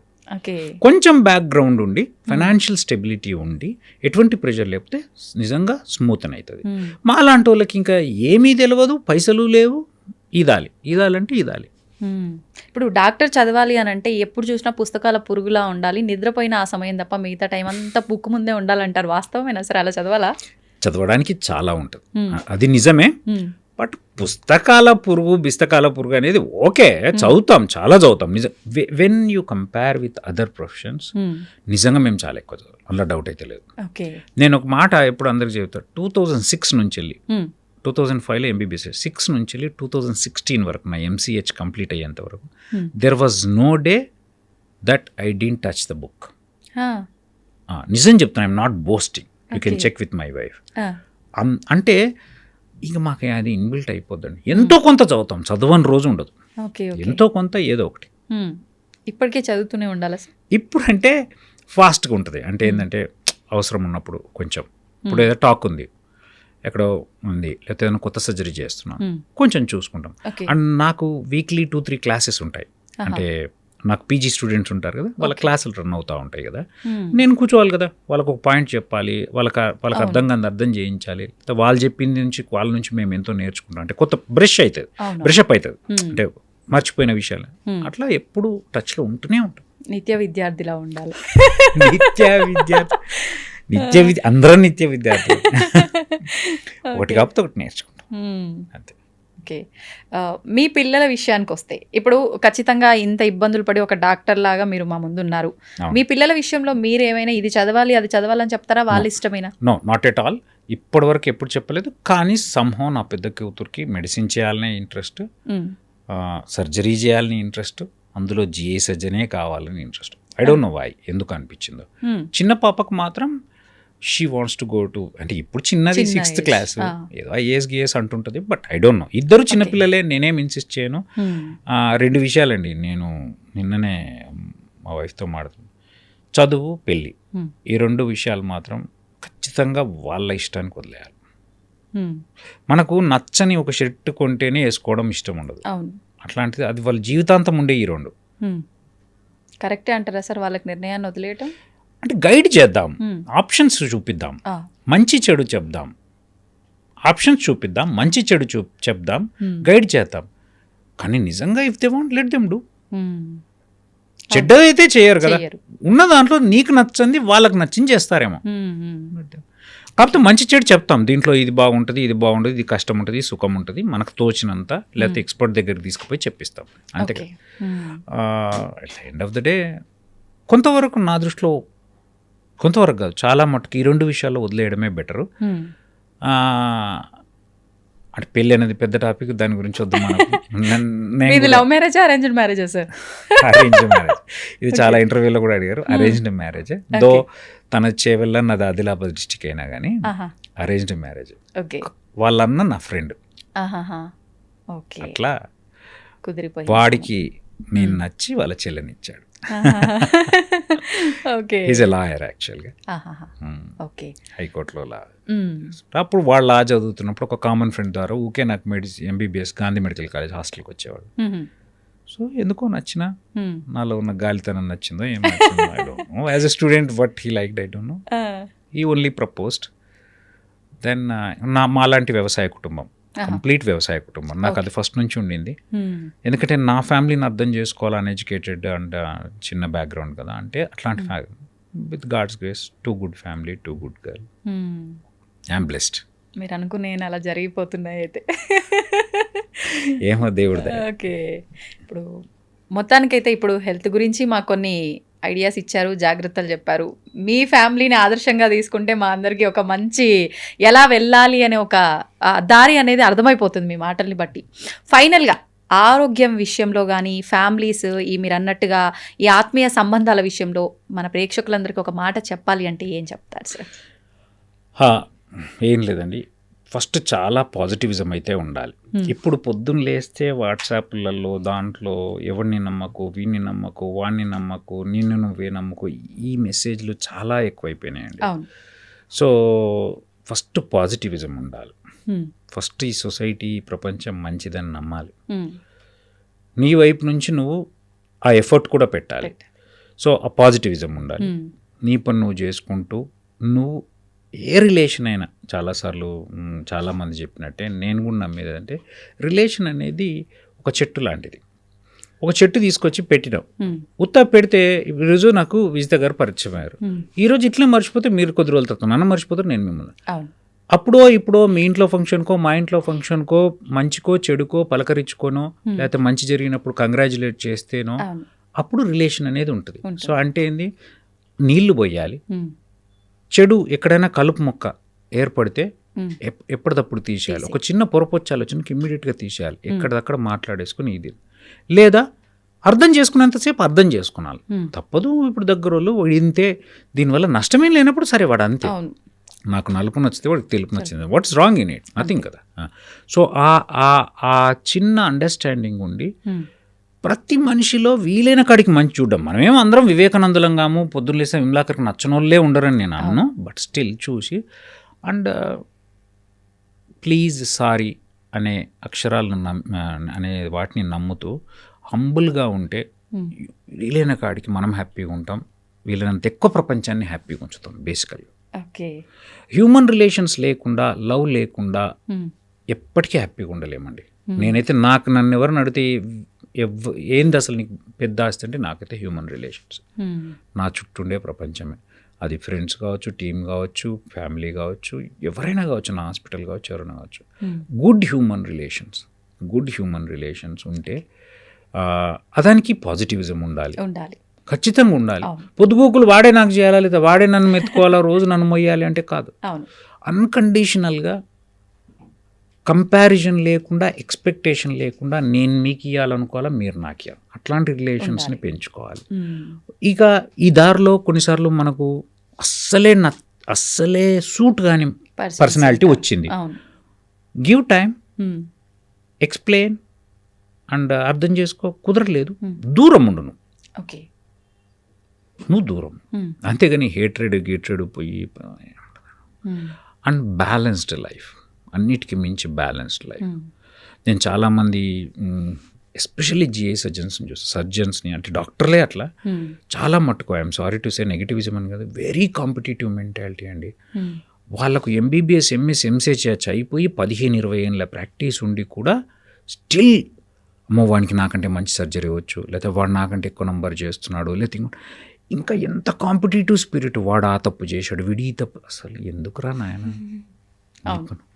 నీ పని నువ్వు చేసుకో. ఎత్తి చూపిస్తారు ఎదుటి వాళ్ళ తప్పు. అంటే ఎందుకంటే నువ్వు నీ పని నువ్వు చేసుకో, be happy with whatever you are. And ఆ మిగతా టైంని నీ పర్సనాలిటీకి డెవలప్, అంటే నీ పర్సనల్ లైఫ్, ఒక బుక్ చదువు, ఒక బుక్ రాయి, ఒక పాట పాడు, ఒక ఆట ఆడు, ఒక డాన్స్ చెయ్యు, ఒక ఇంకో ఫ్రెండ్ని పోయి కలు, అంత కూర్చో, ఛాయ్ తాగు, తిను, ఇంకోటి చేయు. అవునా కదా? నీ ఫ్యామిలీని చూసుకో, లేకపోతే సొసైటీకి ఏమన్నా చెయ్యు. విమలాకర్ రెడ్డి తప్పు సర్జరీ చేశాడా, ఇంకోటి సర్జరీ, ఎందుకురా నాయన నీకు? అవునా కదా? So they take profession very seriously. It's a part of life అండి. 4 లైఫ్లో it's just part, but still they consider that as a life. ఇంకంతే, అదే ర్యాట్ రేస్లో ఉంటారు. సో అది లేకుండా పర్సనల్ లైఫ్కి, ఫ్యామిలీ లైఫ్కి, ప్రొఫెషనల్ లైఫ్కి, సోషల్ లైఫ్కి. నేను చాలామంది అంటే మళ్ళీ కాంట్రవర్సీ అవుతుంది, ఎందుకు చేస్తుండే ఈయన ఇంత సోషల్ వర్క్, ఏదో ఇంకేదో పాలి, ఒరే నాయన నేనేంది నాకెందుకు, ఏది ఏమైనా ఫ్యూచర్లో ఎట్లుంటుందని మనం ఇవ్వాలని చెప్పారు. కానీ నా ఉద్దేశం ప్రస్తుతానికి ఇది, నా ఆలోచన ఇది, నాకు ఇది చెయ్యాలనే తపన ఉంది, నేను ప్యూర్ ఇంటెన్షన్స్తో చేస్తున్నాను. అవునా కదా? సో ప్రతి ఒక్కళ్ళండి ఒకటి చేస్తున్నాం అనగానే ఇది దానికోసం చెప్పి అంతే, తప్పులు తప్పులని కదా, ఏదో ఒకటి ఉంటుంది అని, ఏదో ఒకటి ఐ మీన్ మనిషి మెంటాలిటీని ఏదో ఒకటి ఆశించి చేస్తాడు అని చెప్పి అది అంటే అవసరాలు ఉండవని నేను అన్నా. ప్రతి రిలేషన్లో మీరు తీసుకుంటే ఈవెన్ వైఫ్ అండ్ హస్బెండ్ మధ్య అవసరం ఉంటుంది, అవసరమే మనిషి బంధాన్ని నిలబెడుతుంది, నేను కాదన్నా. కానీ అవసరానికి మించి ఆలోచించడం నేర్చుకోవాలన్నా. ఒక జాబ్ ఉంది, జాబ్ వల్ల జీతం రాదంటలే, నేను చేసే పని వల్ల నాకు పైసలు వస్తలేవు అంటలేదు, కానీ అంతకు మించి దాన్ని గౌరవించడం, ప్రేమించడం, ఎంజాయ్ చేయడం నేర్చుకోవాలంటున్నా. పైసలు ఉంటాయి, that is not the end product, that is a by product. Money is a by product. మనకి ఇప్పుడు ఏదైతే మనం ఏదన్నా ఒక పని చేస్తున్నప్పుడు, నాకు ఇప్పుడు చేస్తున్న కుంజర వల్ల ఒక ఆత్మసంతృప్తి, లేకపోతే నాకు ఒక మనిషితో ఉన్న రిలేషన్ వల్ల ఆత్మసంతృప్తి, దానివల్ల బై ప్రోడక్ట్ అది డబ్బు కావచ్చు, లేకపోతే ఇంకోటి కావచ్చు, రావచ్చు, కాదని నేను అనట్లేదు. So it's not end product. ఇలా ఉండాలంటే నిజంగా చాలా కష్టమైన పని ఇప్పుడున్న సిచ్యువేషన్లో. స్వార్థంతో నిండిపోయిన ఈ సమాజంలో ఏం లేదు, మస్తు మంది మంచి వాళ్ళు ఉన్నారు, తక్కువే సార్, మస్తు మంది ఎక్కడ ఉన్నారు, చాలా చాలా మంచిగా ఉన్నారండి. నేనైతే ఐ స్ట్రాంగ్లీ బిలీవ్, నాకు రేర్గా డిసప్పాయింటింగ్ పర్సన్స్తో ఎన్కౌంటర్ అవుతాను, నిజం చెప్తున్నా, ఐఎమ్ నాట్ లైయింగ్. మరి మేబీ ఏమో నేను చూస్ చేసుకునే వాళ్ళు అట్లుంటారా, నా లైన్లోకి అట్లా వచ్చే వాళ్ళు ఉంటారా, నా తవ్వులోకి వచ్చే వాళ్ళు అట్లుంటారా, కానీ నా లైఫ్లో నేను వీడేంట్రా అనేవాడు. మేబీ నేను ఒక్కసారి అనిపిస్తే రెండోసారి దగ్గర కోనేమో, నాకు తెలియదు, అంటే ఐ డోంట్ నో, బట్ నాకైతే 99.9% I'm with extremely great and good human beings. Okay sir, డాక్టర్లు, హాస్పిటల్స్ అనగానే చాలా మందిలో కొన్ని అపోహలు ఉంటాయి. నిజంగా ఆ అపోహల నిజాలా మీ మాటల్లో తెలుసుకోవాలనుకుంటున్నా. ఏంటి అంటే, ఇప్పుడు ఒక పేషెంట్ ఎంత సీరియస్ కండిషన్లో ఉన్నా పేషెంట్ని హాస్పిటల్ తీసుకొస్తే వెంటనే ట్రీట్మెంట్ స్టార్ట్ చేయకుండా ముందు ఏదైతే వాళ్ళ ఫార్మాలిటీసు అవన్నీ ఉంటాయో అవన్నీ చేసిన తర్వాతనే పేషెంట్ని టచ్ చేస్తారు అని చెప్పి, ఇది నిజమా? సో ఇందులో రెండు ఉన్నాయమ్మా. ఒకటేంటి ఎమర్జెన్సీ, ఎలెక్టివ్. ఎమర్జెన్సీలో వచ్చేవాళ్ళు, అంటే ఎమర్జెన్సీ ఈజ్ ఎమర్జెన్సీ, అది ట్రామా, యాక్సిడెంట్ కావచ్చు, లేకపోతే ఒక హార్ట్ అటాక్ కావచ్చు, లేకపోతే పేగుకు రంధ్రం పడ్డ సర్జరీ, ఎమర్జెన్సీ సర్జరీ కావచ్చు. సో ఆ పేషెంట్ ఎమర్జెన్సీలో వచ్చినప్పుడు నిజంగా అది ఎమర్జెన్సీ అనుకుంటే ఎమర్జెన్సీ ప్రొసీజర్ చేయాల్సి ఉంటే అది ఎక్స్ప్లెయిన్ చేస్తారు. కానీ మీరు ఒక్కటి గమనిస్తే బయటికి వచ్చి డాక్టర్ దేవుడు అనేవాళ్ళు ఉన్నారు, డాక్టర్ దయ్యం అనేవాళ్ళు, నాకు డౌట్ లేదు. అయితే మంచిగా అయితే, మా ఉద్దేశం ఏంటంటే మంచిగా అయితే దేవుడు అంటారు, మంచిగా కాకపోతే దయ్యం అంటారు. ఎవరైనా కానీ ఎంతైనా బాగా అందరికీ. ఇప్పుడు మేము చేస్తున్నప్పుడు మా ఇంట్లో వాళ్ళకి ఏం చేస్తామో అదే అందరికీ చేస్తామండి. 99% ఆఫ్ ద డాక్టర్స్ అట్లే ఉంటారు. డాక్టర్లో చెడ్డవాళ్ళు లేరు అని నేను అనట్లేదు, డబ్బుల కోసం చేసేవాళ్ళు లేరు అని నేను అనట్లేదు, అందరూ వివేకానందులని కూడా నేను అనట్లేదు, అందరూ పర్ఫెక్ట్గా చేస్తారని కూడా నేను అనట్లేదు. బట్ మెజారిటీ వాళ్ళు 16.5 సంవత్సరాలు చదివి వాళ్ళ మనస వాచ కర్మన పేషెంట్కు బాగా చేయాలనే ఉద్దేశంతో ఉండేవాళ్ళే ఉంటారు. సో దాన్ని ఎక్స్ప్లెయిన్ చేయడం అనేది ప్రాసెస్. ఎందుకు చెప్తున్నా అంటే ఇప్పుడు అంతా లిటిగెంట్ అయిపోయారు. పేషెంటు ఒక్కసారి ఆయనకు రిజల్ట్ అనుకున్నది రాకపోతే దొంగ అని నమ్మడం స్టార్ట్ చేసిండంటే కోర్టులు కేసులు హంగామా లీగల్ ఇష్యూస్ అవన్నీ. సో అందుకని ప్రాసెస్ అనేది మస్ట్. ప్రాసెస్లో 2 ఉన్నాయి. ఒకటి లీగల్ ప్రాసెస్, 3 ఉన్నాయి. Legal admission process, legal process and third is financial. కాదండి. ఇప్పుడు ఒక కార్పొరేట్ హాస్పిటల్కి వచ్చినప్పుడు వాళ్ళు 14 అంతస్తుల బిల్డింగ్ కట్టి అద్దాలు పెట్టి 100 మంది స్టాఫ్ను పెట్టి వాళ్ళు ఏసీలు పెట్టి వాళ్ళు చేస్తున్నప్పుడు మనం దాని దగ్గరికి పోయినప్పుడు ఖచ్చితంగా వాళ్ళ ఖర్చుకు సరిపడా వాళ్ళ రూల్స్ వాళ్ళ రెగ్యులేషన్స్ వాళ్ళకు ఉంటాయి. మనం అది హానర్ చేయాలి. ఎందుకంటే కానీ దోచేసేటట్టుగా ఉంటాయి అంటుంటారు కదా సార్. ఈ పదం ఎందుకు వచ్చింది దోచేసేటట్టుగా అంటే నేను ఒక మాట చెప్తానండి. ఒక వెడ్డింగ్ ప్లానర్ ఉన్నాడు, సారీ ఒకళ్ళ పేరు తీసుకున్నాను. ₹1,00,000 చేసేవాళ్ళు ఉన్నారు, కోట్లల్లో చేసేవాళ్ళు ఉన్నారు. మరి పెళ్ళికి ఒక్క పూట పొద్దున్నుంచి సాయంత్రం వాడిపోయే పూలకి 4 ఫోటోలకు అయిపోయేదానికి కోటికి పెట్టినప్పుడు దాన్ని దోచేయడం అని ఎందుకంటలేదు చెప్పండి. అదే పెళ్ళి, ఇది పెళ్ళి, అది పెళ్ళి. లక్షలో అయిపోయింది, కోట్లల్లో అవుతుంది. అంటే బేసిక్గా మన వాళ్ళ మైండ్ సెట్ ఏంటంటే హెల్త్ మీద, ఆరోగ్యం మీద పెట్టే ప్రతి పైసా దండగా నమ్ముతారు. కాబట్టి వాళ్ళకి పెడుతున్న ప్రతి దానికి దోచేయడం అనే ఫీలింగ్ వస్తుంది. ఇంకో మాట చెప్తా, నిజంగా కొంత దోపిడీ జరగట్లేదా? జరుగుతుంది. అది ఎంత పర్సెంట్ జరుగుతుంది, ఎవరి వల్ల జరుగుతుంది, ఎక్కడ జరుగుతుంది అనేది నిజంగా ప్రొఫెషనల్స్కు మాకు క్లారిటీ లేదు, సొసైటీకి లేదు. ఎందుకంటే ఇప్పుడు ఒక భూమి ఉందండి, అప్పటి వరకు ₹1,00,000 గజం ఉన్నదాన్ని సడన్గా 2 రోజుల్లో 4 లక్షలు చేస్తే ఎందుకు చేసినామని ఎవ్వడు అడగట్లేదు. అది దోచేయడం అని ఎవ్వడు అనట్లేదు. ఒక చోట బిల్డింగ్, ఒక ఏరియాలో ఒక ఫ్లాటు 3.5 కోట్లకు వస్తే అరే పక్కకు ₹1,00,000 ఫ్లాట్ ఉంటే లేకపోతే 10 లక్షలకు ఫ్లాట్ ఉంటే 4 కోట్లు అయిందని ఎవరు అడగట్లేదు. దాన్ని దోచేయడం అనట్లేదు. అర్థమవుతుందా? దానికి ఇది ప్లేస్ వల్ల వచ్చింది, లేదా కన్స్ట్రక్షన్ కంపెనీ వల్ల వచ్చింది, లేకపోతే మా క్వాలిటీ వల్ల వచ్చింది అంటారు. అవే పాయింట్లు ఇక్కడ కూడా ఉన్నాయి.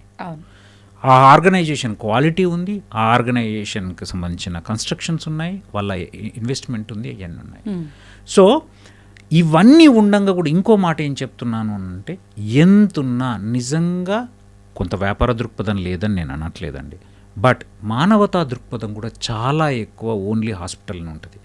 దాన్ని జనాలు గుర్తించలేకపోతున్నారు. సో కాబట్టి ఆర్గనైజేషన్స్ కూడా మారుతున్నాయి. ఈ మధ్యలో డాక్టర్లు అనేవాళ్ళు మేము చేయగలిగేది ఏముంటుందండి? మాకు పని కావాలి, ఎన్నో కూడా పని జరుగుతున్నది, అట్లా అని జీతం ఇచ్చే వాళ్ళను అపోజ్ చేయాలి. అండ్ వాళ్ళ కష్టం కూడా మాకు తెలుసు కదా, వాళ్ళు ఎంత కష్టపడతారు. అట్లనే పేషెంట్కు అన్యాయం చేయలేం. కాబట్టి మేము మధ్య మార్గంగా మాకు చేతనైన మటుకు సర్జన్ ఛార్జ్ తగ్గించడమో, ఓపీ క్యాన్సిల్ చేయడమో, టెస్ట్లకు కన్సెషన్ రాయడమో మేము చేయగలిగేది ఎప్పుడూ డాక్టర్ చేస్తూనే ఉంటాడు. సో నేను చెప్పొచ్చేది ఏంటంటే 10% దోపిడి ఉంది, 15% దోపిడి ఉంది, మహా అంటే 20% దోపిడి ఉంది. కానీ అది 100%గా ఎందుకు ప్రొజెక్ట్ చేయబడుతుంది అంటే జనాల మైండ్ సెట్ కూడా దాని మీద పెట్టే ప్రతి పెన్నీ దండగా నమ్ముతున్నారు. ₹1,00,000 పెళ్ళి ₹1,00,00,000 వసూలు చేస్తే అది పాష్ అయిపోయింది, అది లావిష్ అయిపోయింది, అది గ్రాండ్యూర్ అయిపోయింది. ఇక్కడ అంతే గ్రాండ్యూర్ అద్దాలలో పెట్టి నీకు ఐసీయూలో ఒక సిస్టర్ని ఇచ్చి మొత్తం చుట్టూ అద్దాలు కట్టర్లు పెట్టి నీట్గా పెట్టి చేస్తే ₹10 ఎక్కువ తీసుకుంటే అది దోపిడీ అయిపోయింది. అర్థమవుతుందా? సో ఇందులో కొంతవరకు మనం అవగాహన లోపం ఉంది. సెకండ్, కొంతవరకు నిజంగానే వాళ్ళ లాభాలు చూసుకుంటారు. ఎందుకంటే definitely they are claiming it as a business. మీరు లోపలికి ఎంటర్ అవుతున్నప్పుడే అది హాస్పిటల్, కార్పొరేట్ హాస్పిటల్ అని తెలుసు, అది బిజినెస్ అని తెలుసు. అంటే మానవతా దృక్పథం డాక్టర్లకు ఉండదు అనడం చాలా తప్పండి. నీకు ట్రీట్మెంట్ చేస్తున్నప్పుడు నిన్ను నీ కుటుంబం వాళ్ళలాగా కన్సిడర్ చేసి చేయకపోతే మానవతా దృక్పథం లేనట్టు లెక్క. పైసలు తీసుకుంటే మానవతా దృక్పథం అనేది పైసలు అనేది వస్తుంది కార్పొరేట్ హాస్పిటల్కి అండి. మీరు వస్తుంది ఒక సెంటర్కి వస్తున్నారు, అవునా కదా? వచ్చినప్పుడు అది వాళ్ళ డిమాండ్స్ ప్రకారం మీకు అవసరాన్ని బట్టి వాళ్ళ దాన్ని బట్టి మీ మధ్య జరిగేది. అందులో మేము పార్టీ, నేను కాదనట్లేదు, డాక్టర్స్ ఉంటారు. But at the end of the day నువ్వు వస్తున్నప్పుడు నీకు తెలుసు ఎక్కడికి వస్తున్నావు అని కదా. 5 స్టార్ హోటల్కి పోయి తింటున్నప్పుడు ఇడ్లీ ₹500 ఉంటుందని మీకు తెలుసు. పోయి మినిమం అన్నం పెట్టడం అనేది, అన్నదానం అనేది చాలా ముఖ్యం కదా. దోచుకుంటున్నావు ₹500 అంటే నేను చాలా తక్కువ రేటు చెప్పిన యాక్చువల్గా 500 రూపాయలు. ఎయిర్పోర్ట్లో ఇడ్లీ ఎంత ఉంటుంది, అవును. చాయ్ ఎంత ఉంటుంది, మరి దోపిడీ అనవు, పోతూనే ఉన్నావు కదా, తింటూనే ఉన్నావు కదా, అది పాష్ అనుకుంటున్నావు, లావిష్ అనుకుంటున్నావు, గ్రాండ్యూర్ అనుకుంటున్నావు. మరి ఇక్కడ ఎందుకు అనుకోరండి?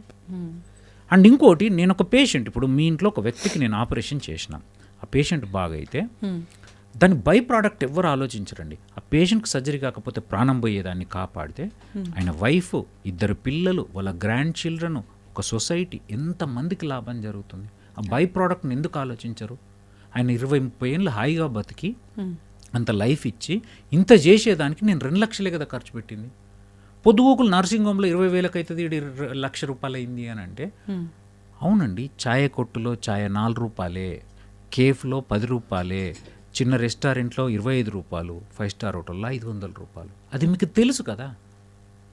అంటే ఎవరి స్థాయిని చూసుకొని వాళ్ళు వెళ్ళాలంటారా సార్? అట్లా నేను అన్నా. అంటే స్థాయిని చూసుకొని వెళ్ళమని నేను ఖచ్చితంగా స్థాయి అనను. నీ ఏ అవసరం ఉంది, నీకు ఎంతవరకు పెట్టగలుగుతామని చూసుకోవాల్సిందే. ఎందుకంటే దెర్ ఆర్ గవర్నమెంట్ సెటప్స్ ఉన్నాయి, గవర్నమెంట్ ఎన్నో చారిటబుల్ ట్రస్ట్స్ ఉన్నాయి, గవర్నమెంట్ సెటప్స్ ఉన్నాయి. ఖచ్చితంగా పోయి నువ్వు అక్కడికి పోయి చేపించుకొని గవర్నమెంట్ను డిమాండ్ చేసి, నువ్వు ఓటేసిన వాళ్ళని డిమాండ్ చేసి మంచి వ్యవస్థలు నిర్మించుకునే హక్కు నీకుంది. అది చెయ్యకుండా వాళ్ళని చేయరు. వాళ్ళను గవర్నమెంట్ని ఎప్పుడూ ప్రెజరైజ్ చేయరు. గవర్నమెంట్ చేయగలిగే చేస్తుండొచ్చు, నేను వాళ్ళను బ్లేమ్ చేయట్లేదు. వాళ్ళను ప్రెజరైజ్ చేయకుండా వాడు ఓపెన్గా నేను కార్పొరేట్ హాస్పిటల్ అని చెప్తున్నాం, మీరు వస్తున్నారు. అయితే ఇప్పుడు ఈ దోపిడీ అనుకున్నాం కదా సార్, దోచుకుంటున్నారు, డాక్టర్లు అంటేనే దోచుకోవడము, కఠినమైన హృదయాలు, ఇలా మాట్లాడుతుంటారు కదా. ఇప్పుడు ఈ దోచుకునే విషయం వచ్చేసరికి చాలా క్లారిటీగా చెప్తుంటారు ప్రజలంతా కూడా. ఎక్కడ దోచుకుంటున్నారు అంటే, ఏదైనా చిన్న ఇబ్బంది వచ్చింది, అది ఎందుకు పెద్ద చేసుకోవడం అని చెప్పి ఒక హాస్పిటల్కి వెళ్తాము. ప్రస్తుత రోజుల్లో అయితే గవర్నమెంట్ హాస్పిటల్లో ట్రీట్మెంట్ బాగుంది అని ఒక క్లారిటీ ఉంది, కానీ అందరికీ లేదు, ఇంతకు ముందు అయితే అసలే లేదు. సరే, నాకు ఏదో జబ్బు వచ్చింది, నేను గవర్నమెంట్ హాస్పిటల్కి వెళ్తే బయట పడతానో లేదో, ప్రైవేట్ హాస్పిటల్కి వెళ్తే ట్రీట్మెంట్ బాగుంటుంది, సరే పైసలు పోతే పోయినాయి అని చెప్పి నేను వెళ్తా బాగా కావడం కోసం అని అనుకొని మేము వచ్చినాము. వస్తే టెస్టులు, అవసరం ఉన్న టెస్టు, లేని టెస్టు, ప్రతి ఒక్కటి మా పైన రుద్దుతారు. ఆ టెస్టులు అంటారు, ఇది అయిపోయిన తర్వాత ఈ టెస్ట్ మళ్ళీ రేపు చేయాలంటారు, మళ్ళీ చేయాలంటారు, రిపీటెడ్గా టెస్టులు చేస్తుంటారు. నేను పోయిన ప్రాబ్లం ఇది అయితే దానికి బ్లడ్ టెస్ట్ చేస్తే సరిపోతుంది కదా, దానికి ఏం సంబంధం ఉందని ఈ టెస్ట్ రాశారు. ఇక్కడ దోచుకుంటున్నారు డాక్టర్లు. ఇంకొక విషయం సార్, టెస్ట్ల విషయంలో మా హాస్పిటల్కి సంబంధించిన వాళ్ళు పలానా టెస్ట్ ఏదైతే డయాగ్నోస్టిక్ సెంటర్ ఉందో అక్కడికి వెళ్ళి మాత్రమే చేయించుకోవాలని చెప్పి కొంతమంది డాక్టర్లు రాసిస్తుంటారు. ఇదంతా దోచుకోవటమే కదా అన్న ఒక ఆలోచన, క్లారిటీ ప్రజల్లో ఉంది. దాని గురించి ఏం చెప్తారు? ఓకే, 1 by 1 నేను అడ్రస్ చేస్తాను. ఫస్ట్ ఆఫ్ ఆల్, అవసరం లేని టెస్టులు అనేది చేసేవాళ్ళు లేరని నేను అనను, ఉండుంటారు, దాని పర్సంటేజ్ తక్కువ. అగైన్ ఐఎమ్ రిపీటింగ్, అవసరము మీరు అనుకున్నట్టు ప్రతి దానికి సొల్యూషన్ ఒక బ్లడ్ టెస్టే కాదు. ఏ టెస్ట్ ఏం చేస్తాము అని అంటే, ఫస్ట్ ఒక పేషెంట్ మీరు కడుపు నొప్పితో వచ్చారు, కడుపు నొప్పితో వచ్చినప్పుడు ఒక బ్లడ్ టెస్ట్తో పాటు ఒక స్కానింగ్ రాసిన, అల్ట్రాసౌండ్స్. నాకు తర్వాత దాంట్లో ఏం తెలియకపోతే ఎండోస్కోపీ చేయాలనిపించవచ్చు, లేకపోతే సిటీ స్కాన్ చేయాలనిపించవచ్చు. దాన్ని అవసరాన్ని బట్టే స్టెప్ బై స్టెప్ రాస్తారు. అది మీకు ఊరికే తిప్పుకోవడం అనిపించవచ్చు, మల్టిపుల్ టెస్ట్లు అనిపించవచ్చు. ఫస్టే సిటీ స్కాన్ ఎందుకు అంటే, ఇప్పుడు మీరు వచ్చేది టెర్షరీ కేర్ సెంటర్, నా దగ్గరకు వచ్చారు, విమలాకర్ రెడ్డి దగ్గరికి ఒక నమ్మకంతో వచ్చారు. నేను at the end of the day ఇన్ని రోజులు మీ సఫరింగ్కి నేను కారణం కనుక్కోవాలని అట్లా నేను పత్తకొడికి రాగానే సిటీ స్కాన్లో పెట్ స్కాన్లో రాసేయలేను. అర్థమవుతుందా? సో కాబట్టి బేసిక్ టెస్ట్ నుంచి స్టార్ట్ చేసేసి అందులో దొరికిందా సరిపోయింది, లేకపోతే నెక్స్ట్. అది మీ మంచి కోసమే ఫస్ట్ పాయింట్. అర్థమవుతుందా? అట్లా జస్ట్ అల్ట్రాసౌండ్లో తెలిసే వాళ్ళు ఇంతమంది ఉంటారు, తెలియకుండా సిటీ స్కాన్కి పోయే వాళ్ళు కూడా ఉంటారు. సో సిటీ స్కాన్కి వెళ్ళిన వాళ్ళకేమో మల్టిపుల్ టైమ్స్ తిప్పారు, 3 టెస్టులు చేయించారనిపిస్తుంది. అల్ట్రాసౌండ్లో దొరికిన వాళ్ళు పాపం సార్ చిన్న టెస్ట్ చేసి దొరకబట్టింది అంటారు. ఇంకో 3వ రకం మనుషులు ఉంటారు. ఒక్క నిమిషం, మూడో రకం మనుషులు ఉంటారు. నేను సరే పాపం లేనోళ్ళు కదా, అల్ట్రాసౌండ్ లేని దొరకలేదని పంపించేసి ఏదో మందులు రాసి పంపించామే అనుకోండి. రేపు పొద్దున 6 నెలలకు సిటీ స్కాన్లో ఏదో పెద్దది బయటపడితే నిన్నెవడు చేయించద్దు అన్నాడు అని కొట్లాట పెట్టుకునే వాళ్ళు ఉంటారు, కోర్టుకు వెళ్ళే వాళ్ళు ఉంటారు. కాబట్టి డాక్టర్ పరిస్థితి చాలా దారుణంగా కుడితిలో పడ్డ ఎలకలాగా అయిపోయింది. ఎందుకు చెప్పనా, మేము మిమ్మల్ని సాటిస్ఫై అయ్యలేక, మా ఎథికల్ పాయింట్ ఆఫ్ వ్యూలో, మా ఎమోషనల్ పాయింట్ ఆఫ్ వ్యూలో మిమ్మల్ని సాటిస్ఫై చేయలేక, మా సైన్స్ని మేము ఏదైతే నమ్ముకున్న సైన్స్ ఉన్నామో ఆ సైన్స్ ప్రకారం మాకు ఇట్లా మెథడాలజీ అనేది ఉంటుంది. అర్థమవుతుందా? ఆ మెథడాలజీని ఫాలో కావాలి, మీ పాకెట్ను చూడాలి, మా సైన్స్ను సాటిస్ఫై చేయాలి, పేషెంట్లు అందరినీ సాటిస్ఫై చేయాలంటే ఎప్పటికీ వీలయ్యేది కాదు. ఎందుకంటే ప్రతి దాన్ని నేను ఎప్పుడు ఒకటి నమ్ముతా, గ్రాటిట్యూడ్ అనేది స్వతహాగా మనిషిలో తనకుండేది. ఒకళ్ళకి చిన్న 10 రూపాయలు ఇస్తే సంతోషం అనిపిస్తుంది, ఒకళ్ళకి 1,00,000 రూపాయలు ఇచ్చినా ఇంకో 10 రూపాయలు కావాలనిపించవచ్చు. సో అట్లా చిన్న సర్జరీ చేసుకుని జీవితాంతం మాకు రుణపడి ఉండి మా టాటూస్ వేసుకునే వాళ్ళు ఉన్నారు. పెద్ద సర్జరీ చేసి ప్రాణం కాపాడిన తర్వాత కూడా 5 లక్షల బిల్ అయిందని బాధపడే వాళ్ళు ఉన్నారు. కాబట్టి ఇది అంతం లేని డిస్కషన్. ఎందుకంటే మనుషులు ఉన్నంత కాలము సాటిస్ఫాక్షన్, డిస్సాటిస్ఫాక్షన్ అనేవి ఉంటాయి, అపోహలు అనేవి ఉంటాయి. సో ఒకటి నేను బేస్ లైన్ చెప్పదలుచుకున్నది ఏంటి అని అంటే, మా ఫీల్డ్లో చెడ్డ డాక్టర్ లేరు అని నేను అనట్లేదు, కొంత దోపిడీ జరగట్లేదని నేను అనట్లేదు. కానీ మెజారిటీ మంచిగా ఉంది. మంచి డాక్టర్లు ఉన్నారు, మంచి కార్పొరేట్ హాస్పిటళ్ళు ఉన్నాయి. మీకు ఇస్తున్న ఫెసిలిటీస్కి, మీకు ఇస్తున్న సర్వీసెస్కి వాళ్ళు చేయాల్సినంత చేస్తున్నారు. ఖచ్చితంగా అందులో ₹1 లాభం ఉండొచ్చు, ఇది నేను చెప్పబోయేది. కానీ దోపిడీ అని, అనవసరమైన టెస్టులు అని, ఎవడు అనవసరమైన, మేము ఒక తల్లిదండ్రుల నుంచి వచ్చాము, మాకు పిల్లలు ఉంటారు. మీకు ఈరోజు ఒక్క అన్యాయంగా ఒక పని చేసి ఒక టెస్ట్ చేసి మీకు ₹10 దోచుకుంటే మాకు వంట పట్టదు కదండి, మాకు నిద్ర పట్టదు కదా. అట్లా ఎందుకు అనుకుంటారు? నా ఉద్దేశంలో చాలామంది అంటే నెగటివ్గా ఆలోచించే ప్రజలు, మేము ఇంత మంచి ప్రాక్టీస్ చేస్తూ ఇంతమంది అభిమానులు ఉన్నారు మాకు అంటే, నిజంగా ఎందరో మంది పేషెంట్లు, 90% మంది పేషెంట్లు మంచోళ్ళు కాబట్టి ఒక 10% మంది మాత్రమే ఈ నెగిటివ్ ప్రాపగండా చేసే వాళ్ళు ఉంటారు. వాళ్ళకి ఏం చేసినా నెగిటివ్ అవుతుందండి. వాళ్ళని సాటిస్ఫై చేయడం కష్టము, చేయాలని ప్రయత్నం కూడా చేయొద్దు.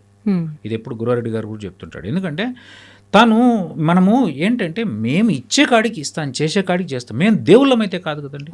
అండ్ ఇంకొక మాట చెప్తున్నాను, పేషెంట్ చచ్చిపోతే ఫెయిల్ అయినట్టు, పేషెంట్ 4 రోజులు ఎక్కువ ఉంటే ఫెయిల్ అయినట్టు, పేషెంట్ ₹1,00,000 ఎక్కువ కడితే ఫెయిల్ అయినట్టు అంటే ఎవరు ఏం చేయలేరు. అట్లా నిజంగా మేము అన్నీ కాపాడే పరిస్థితే ఉంటే పెద్ద పెద్ద ఉన్నోళ్ళకు చావు రావద్దు, అంతేందుకు మా ఇంటోళ్ళకు చావు రావద్దు కదా. అర్థమవుతుంది? మా ఇంట్లో మా నాన్న చనిపోయాడు, మా అన్న చనిపోయాడు, అన్నీ నా చేతిలో ఉంటే నేనేం చేయగలుగుతాను? నేను ఎందుకు అవుతుంది? సో కాబట్టి మేము చేసేది నిజాయితీగా, నియతగా చేయగలిగే కాడికే చేస్తాము. మా సైన్స్ని నమ్ముకొని మేము చేయగలిగే కాడికే చేస్తాము. మిగతా అంతా భగవంతుడి దయ.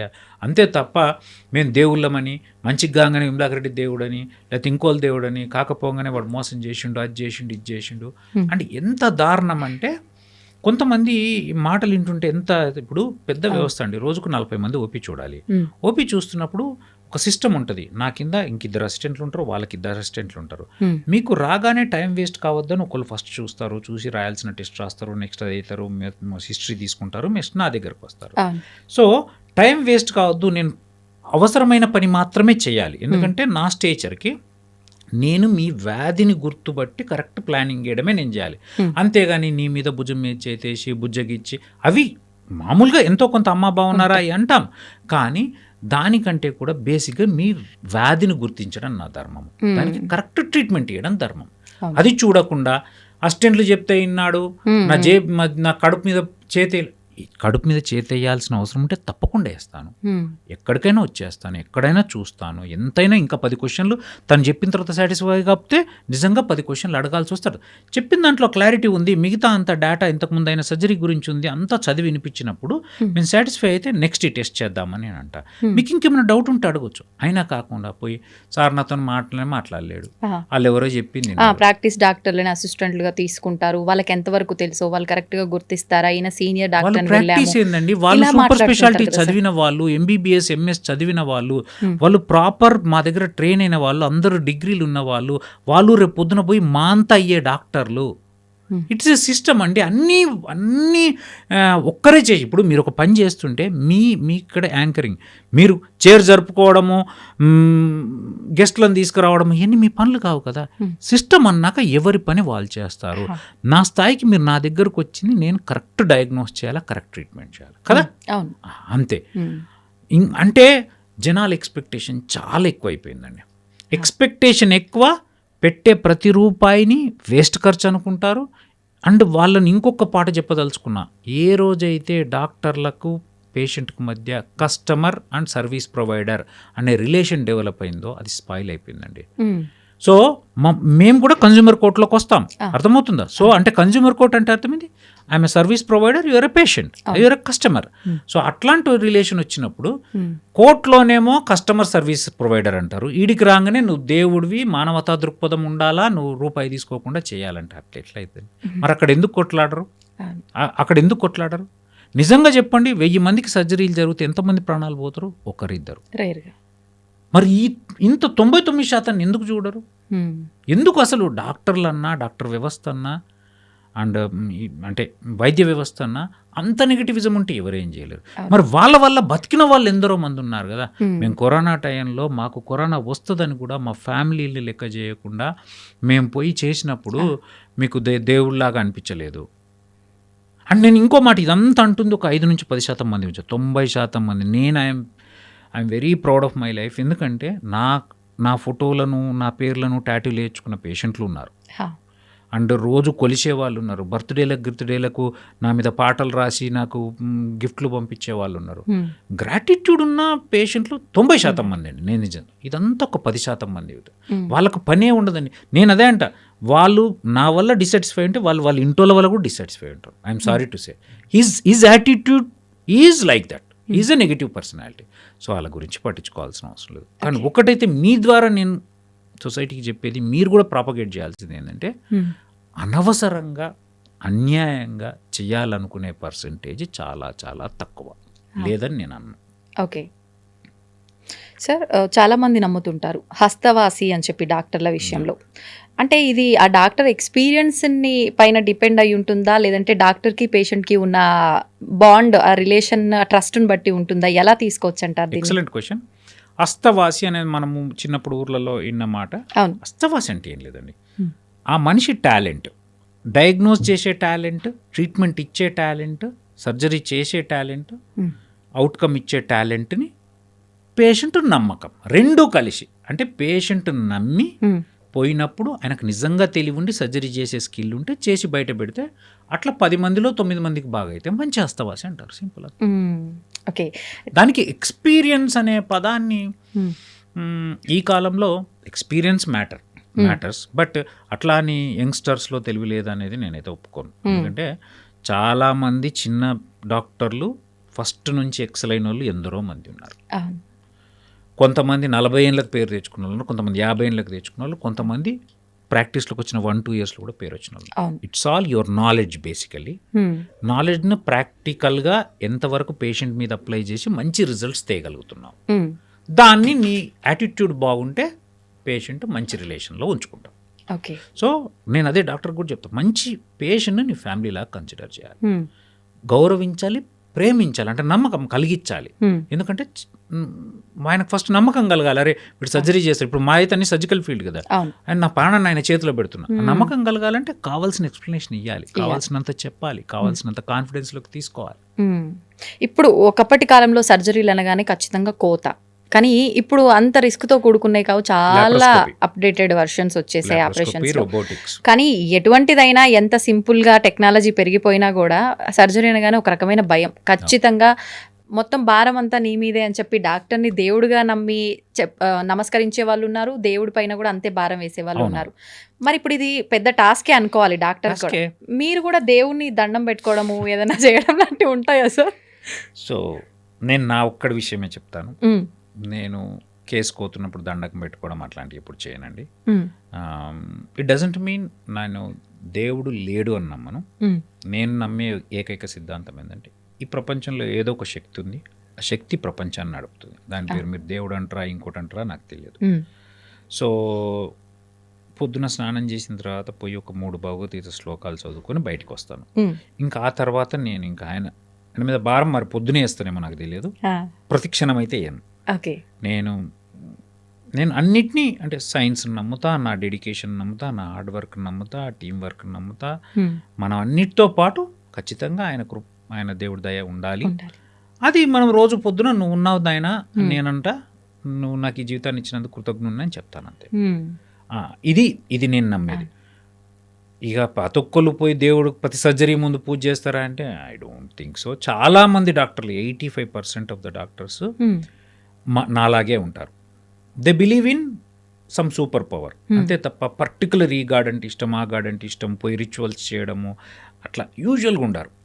ఎందుకంటే మేము ఎందుకు ఆ సూపర్ పవర్ నమ్ముతామంటే ఎన్నోసార్లు మేము ఎంతో కష్టపడి చేసిన, ఎన్నోసార్లు కొన్నిసార్లు కష్టపడి చేసిన రిజల్ట్ అంత బాగుండకపోవచ్చు, కొన్నిసార్లు ఇది బాగా కాదు అనుకున్న మంచిగానే ఉంటాయి. అంటే మేము అండ్ ఇంకోటి ఈ మానవ శరీరాన్ని మేము అబ్జర్వ్ చేస్తుంటాము, దాంట్లో జరిగేదంతా చూస్తే నిజంగా ఇట్స్ ఏ గ్రేట్ క్రియేషన్.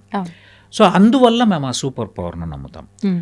ఇంకా రోజు ఎందుకు ప్రతి క్షణం ఎందుకు టార్చర్ పెట్టము అని అంటే మాకు సైన్స్ కూడా తెలుసు కాబట్టి ప్రతిదీ దాంతోనే కాదు, మన ప్రయత్నం చేసిన తర్వాతనే ఆయన సపోర్ట్ ఉంటుందని నమ్ముతాం కాబట్టి మా ప్రయత్నం మీద మేము కాన్సన్ట్రేట్ చేస్తాం. అయితే సార్, ఇప్పుడు కొంత ఎక్స్పీరియన్స్ వచ్చింది అనగానే వాళ్ళు ఒక పర్టికులర్ హాస్పిటల్లో చేస్తున్నారు అనగానే సపరేట్గా క్లినిక్ పెట్టుకోవడం కానీ, ఆ హాస్పిటల్ నుంచి ఇంకో హాస్పిటల్కి వెళ్ళడం కానీ ఇలా జరుగుతూ ఉంటాయి. కానీ మీరు చూస్తే కిమ్స్ సన్షైన్ హాస్పిటల్లో గత 9 సంవత్సరాలుగా అక్కడే ఉండి చేస్తున్నారు, సేవలు అందిస్తున్నారు. ఎందుకని అక్కడ నుంచి బయటకు ఎందుకు రాలే? ఆ హాస్పిటల్తో మీకు ఏమైనా అనుబంధం ఉందా, లేదంటే గురువారెడ్డి సార్తో ఏమైనా అనుబంధం ఉందా, లేకపోతే ఓసి ఇద్దరు రెడ్డిస్ అనగానే ప్రతి ఒక్కరిలో వచ్చే ఆలోచన రిలేటివ్స్ ఏమో అని చెప్పి అలాంటిది ఏమైనా ఉందా? ఫస్ట్ పాయింట్, గురువారెడ్డి గారు నాకు చుట్టం కాదు. ఫస్ట్ పాయింట్, చాలా మంది అంటారు గురువారెడ్డికి నేను కొడుకులాగా అని చాలా మంది అంటుంటారు. బట్ గురువారెడ్డి నాకు నిజాయితీ చెప్పాలంటే ఒక సంవత్సరంలో ఒక 2 నిమిషాలు కూడా నాతో ఆయన కలిసి మాట్లాడేది ఉండదు. అంటే అంత అంటే but we have a very good relation. I have lot of respect. I consider him as like my godfather and all. But అంటే నేనన్న మీరన్న చుట్టము అనేదానికి చెప్పొస్తున్నా. డెఫినెట్గా ఎందుకున్నా అనేది చాలా మంది అడుగుతారు. మీరే కాదు, బయట కూడా వేరే హాస్పిటల్కి రమ్మని హాస్పిటల్లో అడగడం కావచ్చు, లేకపోతే వేరే హాస్పిటలే స్టార్ట్ చేయమని అడిగేవాళ్ళు. బట్ నాకేంటంటే ఒక డాక్టర్గా నేను వచ్చిన నా బ్యాక్గ్రౌండ్కి నాకు 2 కావాలి. నాకు ఫ్రీడమ్ కావాలి, మీరు అన్నారే ఆ దోపిడీలో నేను పాటు కాకుండా ఉండాలి. సెకండ్ ఏంటి అని అంటే ఎంతో కొంత గౌరవం కావాలి. అది నాకు సన్షైన్లో ఉంది.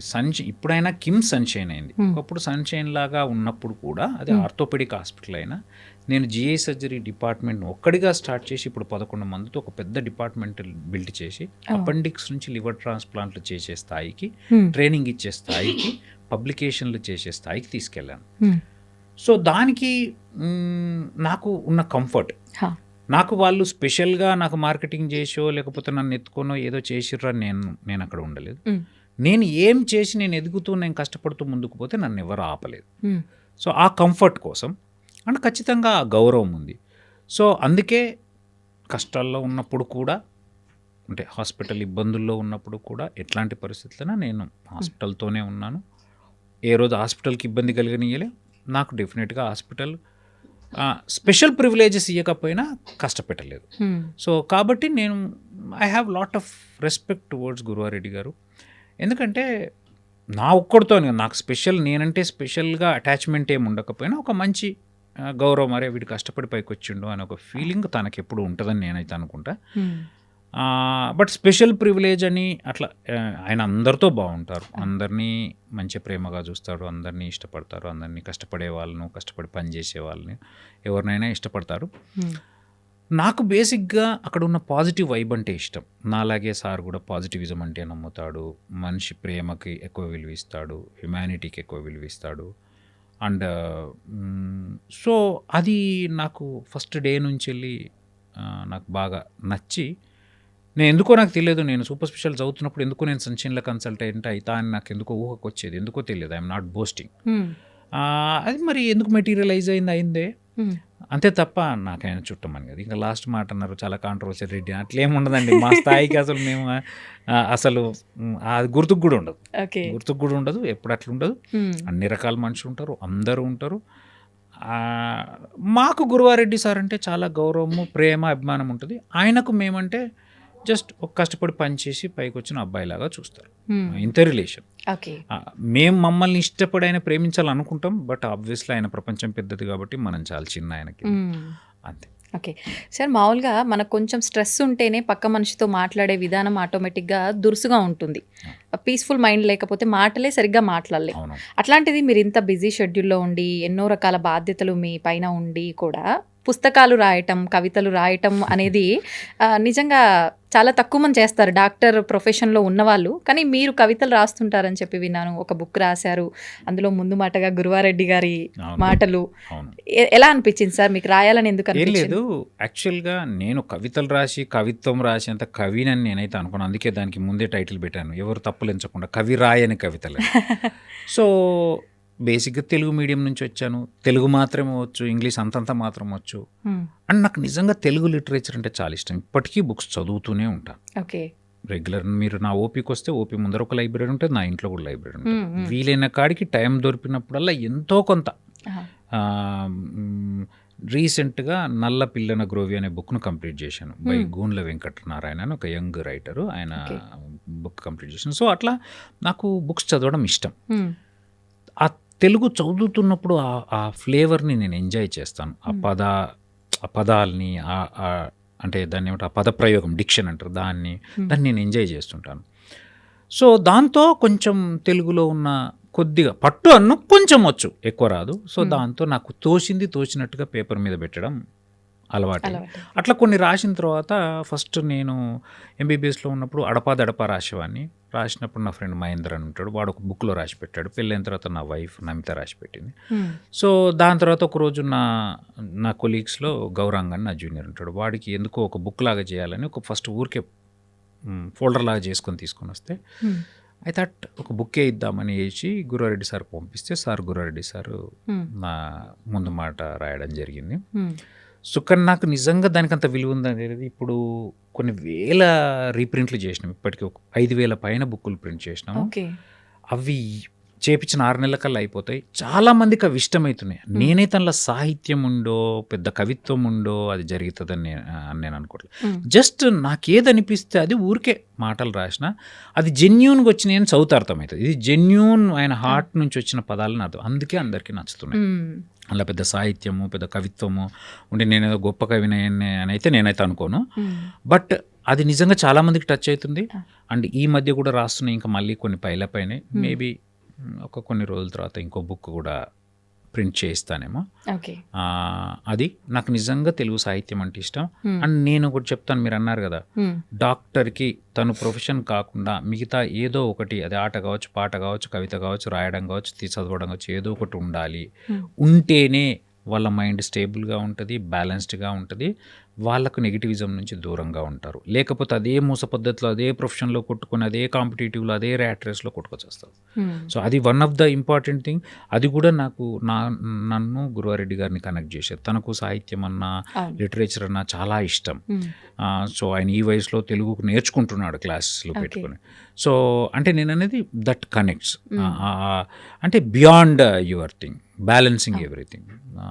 అది నాకు ఇష్టం తెలుగు. Okay, super sir. నిజంగా మీతో మాట్లాడినంతసేపు మాకు కావాల్సిన కొంత ఇన్ఫర్మేషన్ ఇస్తూ లైఫ్కి సంబంధించిన విషయాలు కూడా ఎలా ఉంటే ఎలా వెళ్తాము, ఇలాంటి మంచి విషయాలు నిజంగా ప్రతి ఒక్కరికి ఒక మోటివేషన్ లాగా పనికొస్తాయి మీ మాటలన్నీ కూడా. మీరు ఎంత బిజీగా ఉన్నారో మాకు తెలుసు. మీరే అన్నారు స్టార్టింగ్లో 8 నెలల నుంచి అడుగుతుంటే ఇప్పుడు వచ్చాను ఫైనల్లీ అని చెప్పి. అంత విలువైన సమయాన్ని మా కోసం కేటాయించి ఇంత మంచి విషయాలు మాతో షేర్ చేసుకున్నందుకు థ్యాంక్ యూ సార్. నేనే మీకు థ్యాంక్ యూ చెప్పాలి. ఎందుకంటే చాలాసార్లు ఫస్ట్ ఆఫ్ ఆల్ సారీ, ఎందుకంటే చాలా కాలంగా అడుగుతున్నారు వాళ్ళు, almost more than 8 months 1 year నుంచి. నాకు టైం లేక రాలేకపోయినా, but I had a very good time. నిజంగా ఫస్ట్ నేను ఈరోజు కూడా నాకున్న బిజీ షెడ్యూల్, ఈరోజు 4-5 సర్జరీలు ఉన్నాయి, చాలా అవి ఉన్నాయి, ప్రోగ్రామ్స్ ఉన్నాయి. బట్ స్టిల్ ఈరోజు ఎట్లాగైనా మీకు చెయ్యాలి అని మీ మీద గౌరవంతో కావ్య గారు పర్సిస్టెన్స్తో రావడం జరిగింది. Thank you so much. Thank you I dream, thank you Vijitha garu, thank you Tarun, thank you Kavya. Thank you sir. మాకు ఇంత టైం ఇచ్చానని చెప్పి మళ్ళీ ఇవ్వనని మాత్రం అనొద్దు సార్. మళ్ళీ మీ బిజీ షెడ్యూల్లోంచి అప్పుడప్పుడైనా మా కోసం కొంత సమయాన్ని కేటాయించాలి సార్. తప్పకుండా వస్తాను. Thank you sir. Thank you very much.